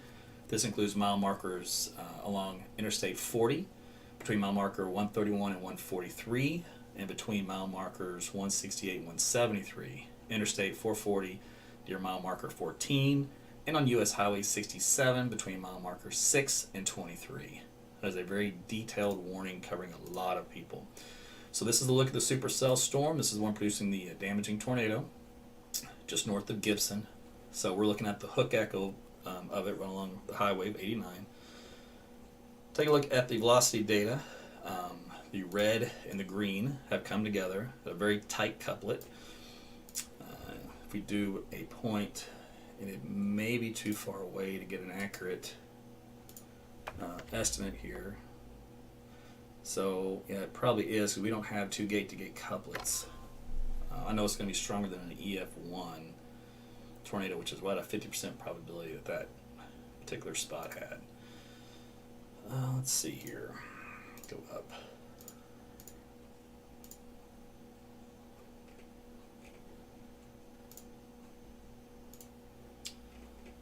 So the tornado is just about on this yellow line to the right of where I have that little dot. Okay, new update just came in. So remove that marker. And let's see what this looks like. Well, that's still got to come in, so we'll give that a second. And then we'll tell you, so based off the reflectivity, it's almost just right on the county line. And if you look on the county line, there's a Mitchell Drive. That is the county line, which is on just south of 89. So it's a dangerous situation. It's a PDS tornado warning, which means particularly dangerous situation. And look how important this is. Look at the difference between here and Little Rock. The difference between this tornado and the radar itself is 7 miles. Okay, 7 miles to the north of the radar, which from downtown Little Rock is another 3 miles. So this is only 10 miles. This just passed 10 miles to the north of Little Rock. Imagine this going through Little Rock. This is how sometimes situations can be really bad, or they can be not as bad. Now, if we do look underneath the radar, I want you to look at this. This is a difference. You have a significant tornado event ongoing, and there's a lot of trees and farmland, versus a densely populated city. That is the only good news in this, because there's still little farmhouses all in the path of this. So all these people have been taking shelter right now. So you got a couple dozen farmhouses there, but here's the Air Force Base in this particular path here. So you can notice it's going to pass just to the north. You're going to get the tail end of it with some wind, but the actual tornado is going to pass just north of the Air Force Base as it looks right now. I mean, and we're talking like this. I mean, it's just skirting the northern runway just about. But there are about a lot of homes on the south end of this track.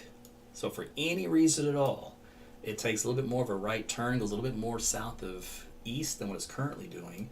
It could easily run over this region as well. So all you guys got to be in your shelters. And this is running right along State Highway 107 near the Air Force Base. So you guys got to be in your shelters for this. If you don't have a storm shelter, it's always the center part of your home, lowest level of the floor, all the way off from all outside walls and windows. Bathtubs are good, closets, bathrooms, staircases, whatever's in the middle of the home. Surround yourself with some coats, blankets, pillows, mattresses, anything for flying debris. Kids, you can put on the sporting gear stuff and get them going. All right, so the latest scan, believe it or not, has weakened considerably to the point to where it may be over. So remember, when they get occluded like this, their time is limited. Let's take a look here.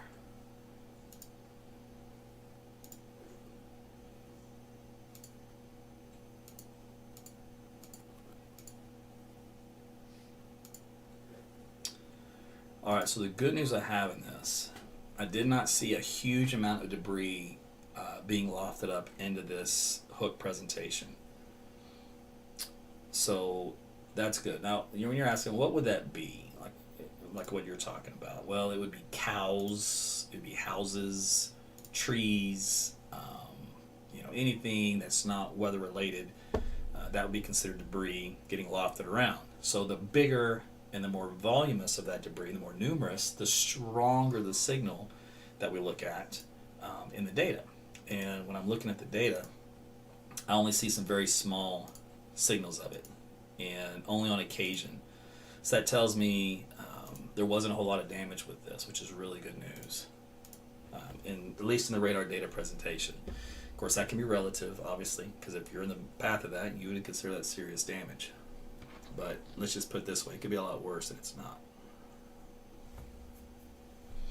All right, so this was the tornadic storm that moved north of Little Rock to the east. That one up around Atkins, finally, as promised, it died, and they dropped the tornado warning, and it never did anything. The one down here, southwest of Little Rock, let's see what it's doing. It's still not doing anything either, so it's struggling, like we talked about earlier. And I would have signed off for all of this. I was in the process of doing that, and then this thing out of nowhere came in from straight line winds that then evolved into a tornado. So that got my attention, obviously. All right, so let's see what's going to happen with this, and we'll put on some more road maps for you. And we're going to do some analysis here. Okay, so it's gone through a recycling phase. Stay in your shelters, obviously, if you're within this polygons. That includes Jacksonville to Cabot, basically. It's mainly falling along this yellow line that goes down to the south and east. Okay, so let's take this off. So this south and east line is going to run through some of this neighborhood addition on the north end of the airport. Remember how I told you if it takes a little jog to the right, it may clip the airport? In the last update, look what it did. It took a little bit more jog to the right. Remember, the right being the right of the storm, a vector. So that means that it's going more south. So they're going to keep the tornado warning emergency continuing.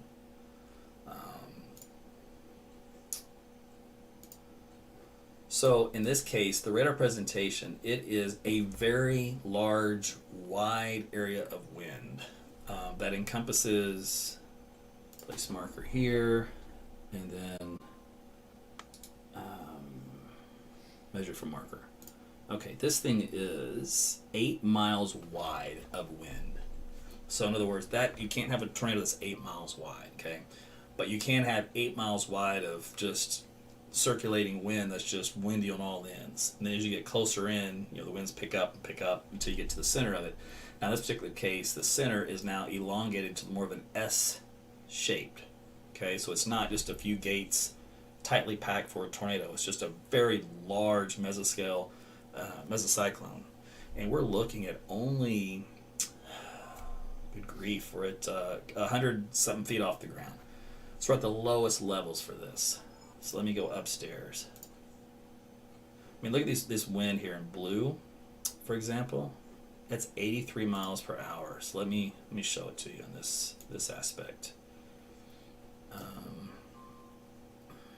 Probe.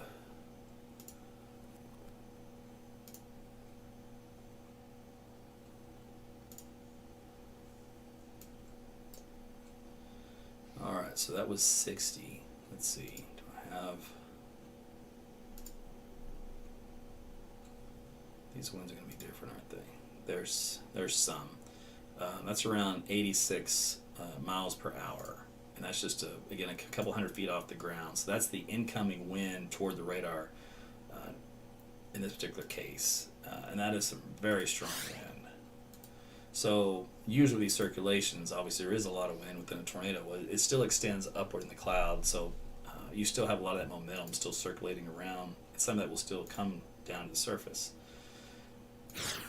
Very interesting shape. All right, so let's take a look at this latest movement here to the east at 26 miles per hour. Again, extended until 8:45. We're again near the Little Rock area, just north of town. Hail size, 1.5 inches.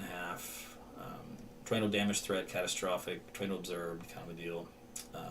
Locations, North Little Rock, Sherwood, Jacksonville, Old Austin, Gibson. These are just some paths of the storm itself, and not necessarily the actual tornado.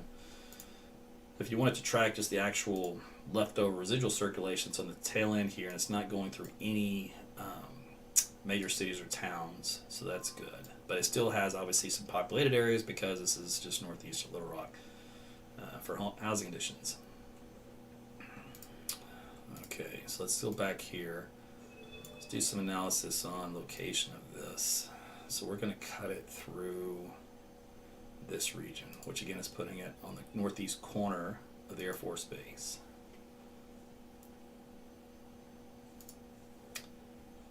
Alright, so let me do this.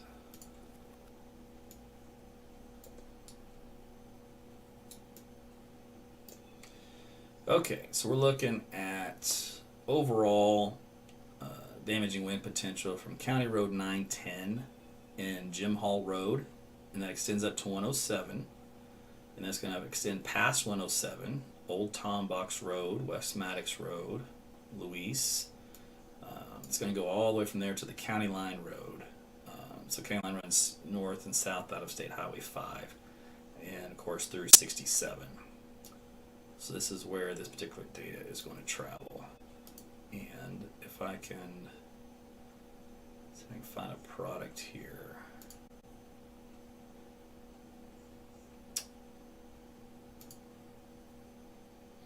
Oh, I know what I can do.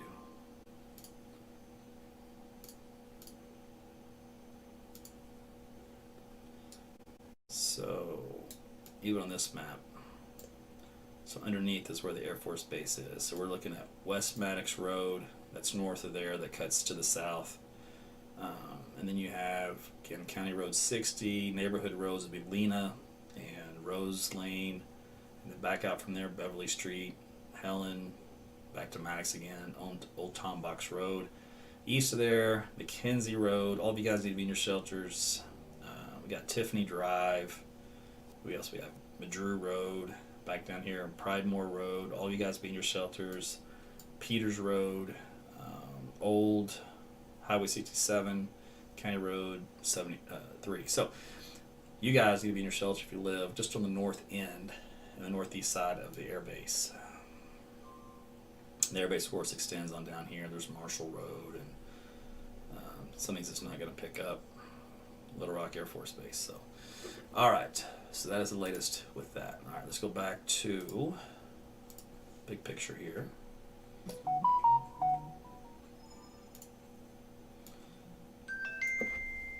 So it's a really well-structured supercell. Let's see this one down here in Saline. Sometimes that can be a debris ball, but in this particular case, it's not. They don't even have any decent rotation with it. Let's go back low. No, can't find anything to worry about too much for that one. But stay in your shelters though if you live in Saline County, just west of Salem and west of Benton. We're kind of focused on the one that's had a history of producing a tornado that we know about, and a significant one at that. And we're going to go, I'm going to sample this.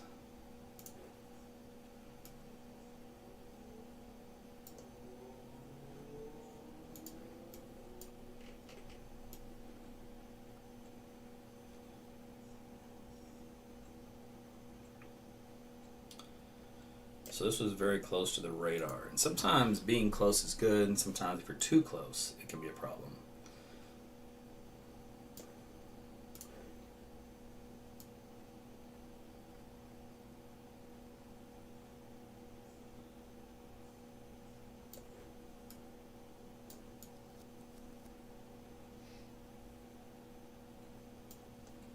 Is that 48, 22?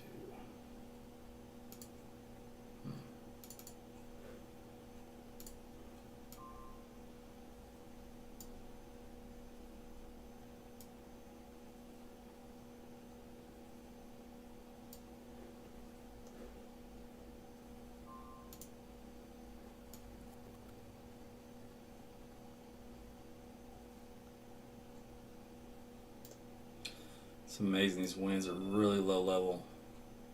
It's almost like they tapped into the level jets somehow, because they're not more than a few thousand, more than a couple thousand feet off the ground. That's impressive. All right.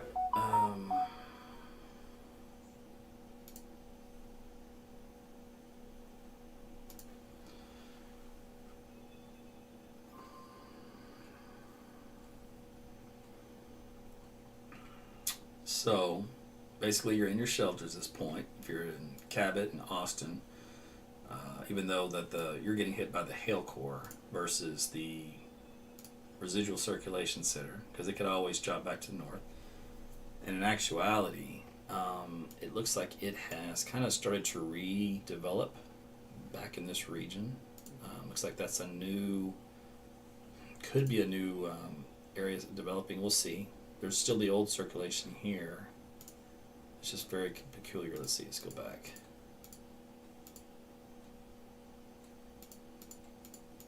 Yeah, that's the old one. All right, so let's go with the nothing new. So you should just have broad convergence at this point in time. So the tornado threat is, in my opinion, isn't there anymore, but there's strong winds associated with it and the residual. So you're still going to have a strong and windy thunderstorm. So just stay in your shelters until it passes. The percentage or probability of a tornado developing is still up high at 76%. But since it's occluded, it's gone through a recycling phase. Let's see here. Little Rock Air Force Base near Jacksonville reports a visible tornado in their observation. Observed tornado with large hail. Now, I don't know when that official observation was made. Probably a few minutes ago.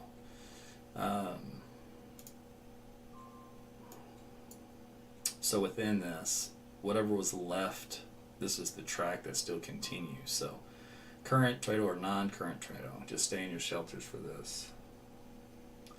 And I've already outlined the path and the highways, or the like the neighborhood streets it's going over. So again, we toggle that off. You notice each track, it has shifted. It was earlier, I think it was something like this, and then it was more like this, and then it was kind of like this, and now it's like this, right? So once the storm loses its structure and it becomes more chaotic, the center of the wobbling max of winds keeps moving. So now it's shifting more toward the center of the runways.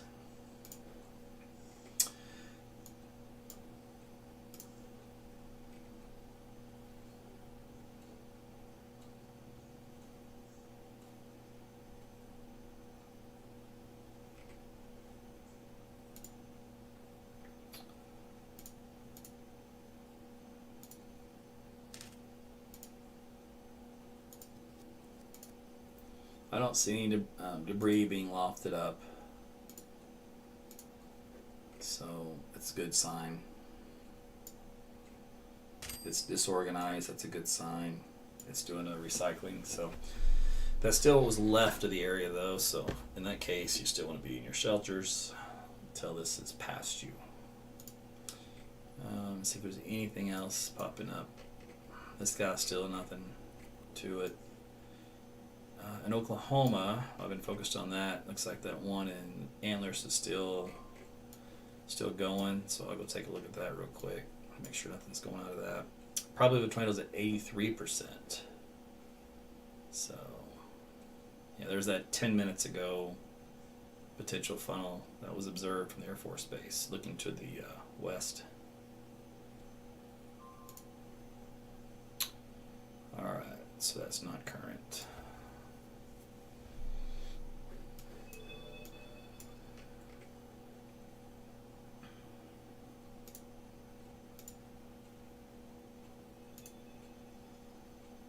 Yeah, still the same old story down here in southern Oklahoma.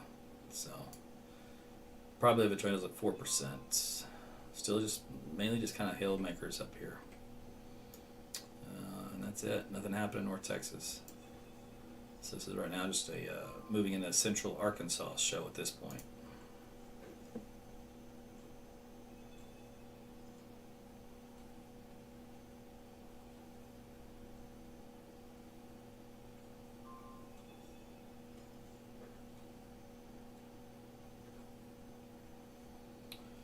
Okay, so let me go to, there's 40 down here.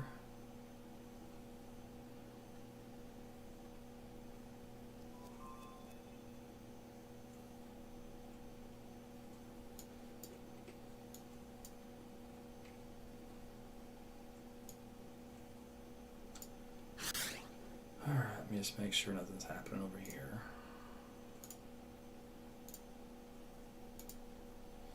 So stay in your shelters down here for this storm. It's almost out of the warning polygon. Alright, then back up here we go, looking to the north.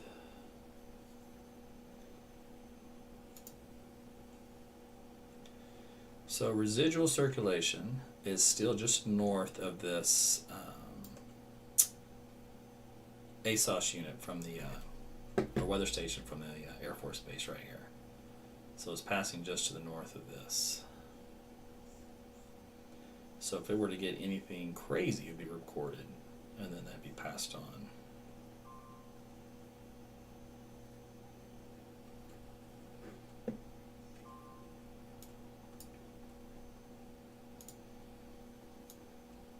Biggest hail's over Austin and Cabot right now, between the two, in that purple area.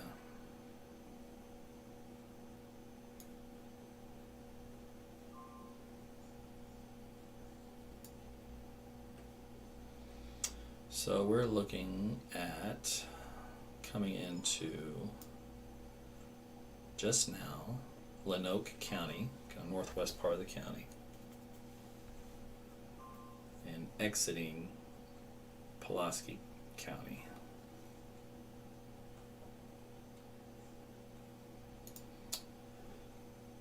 So the back end of this still has this motion, this broad circulation center still in this area. There's a couple little centers.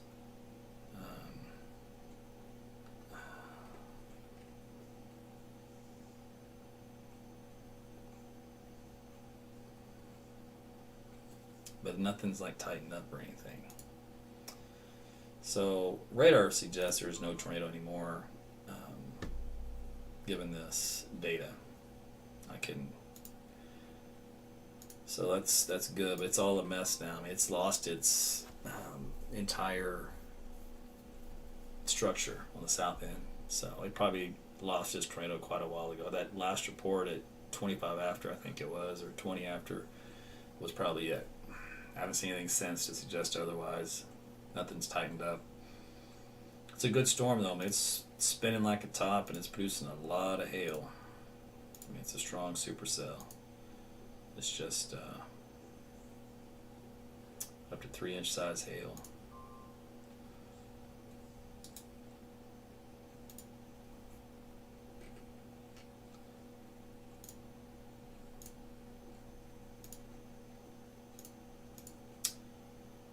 Alright, I think I'm going to let this one go.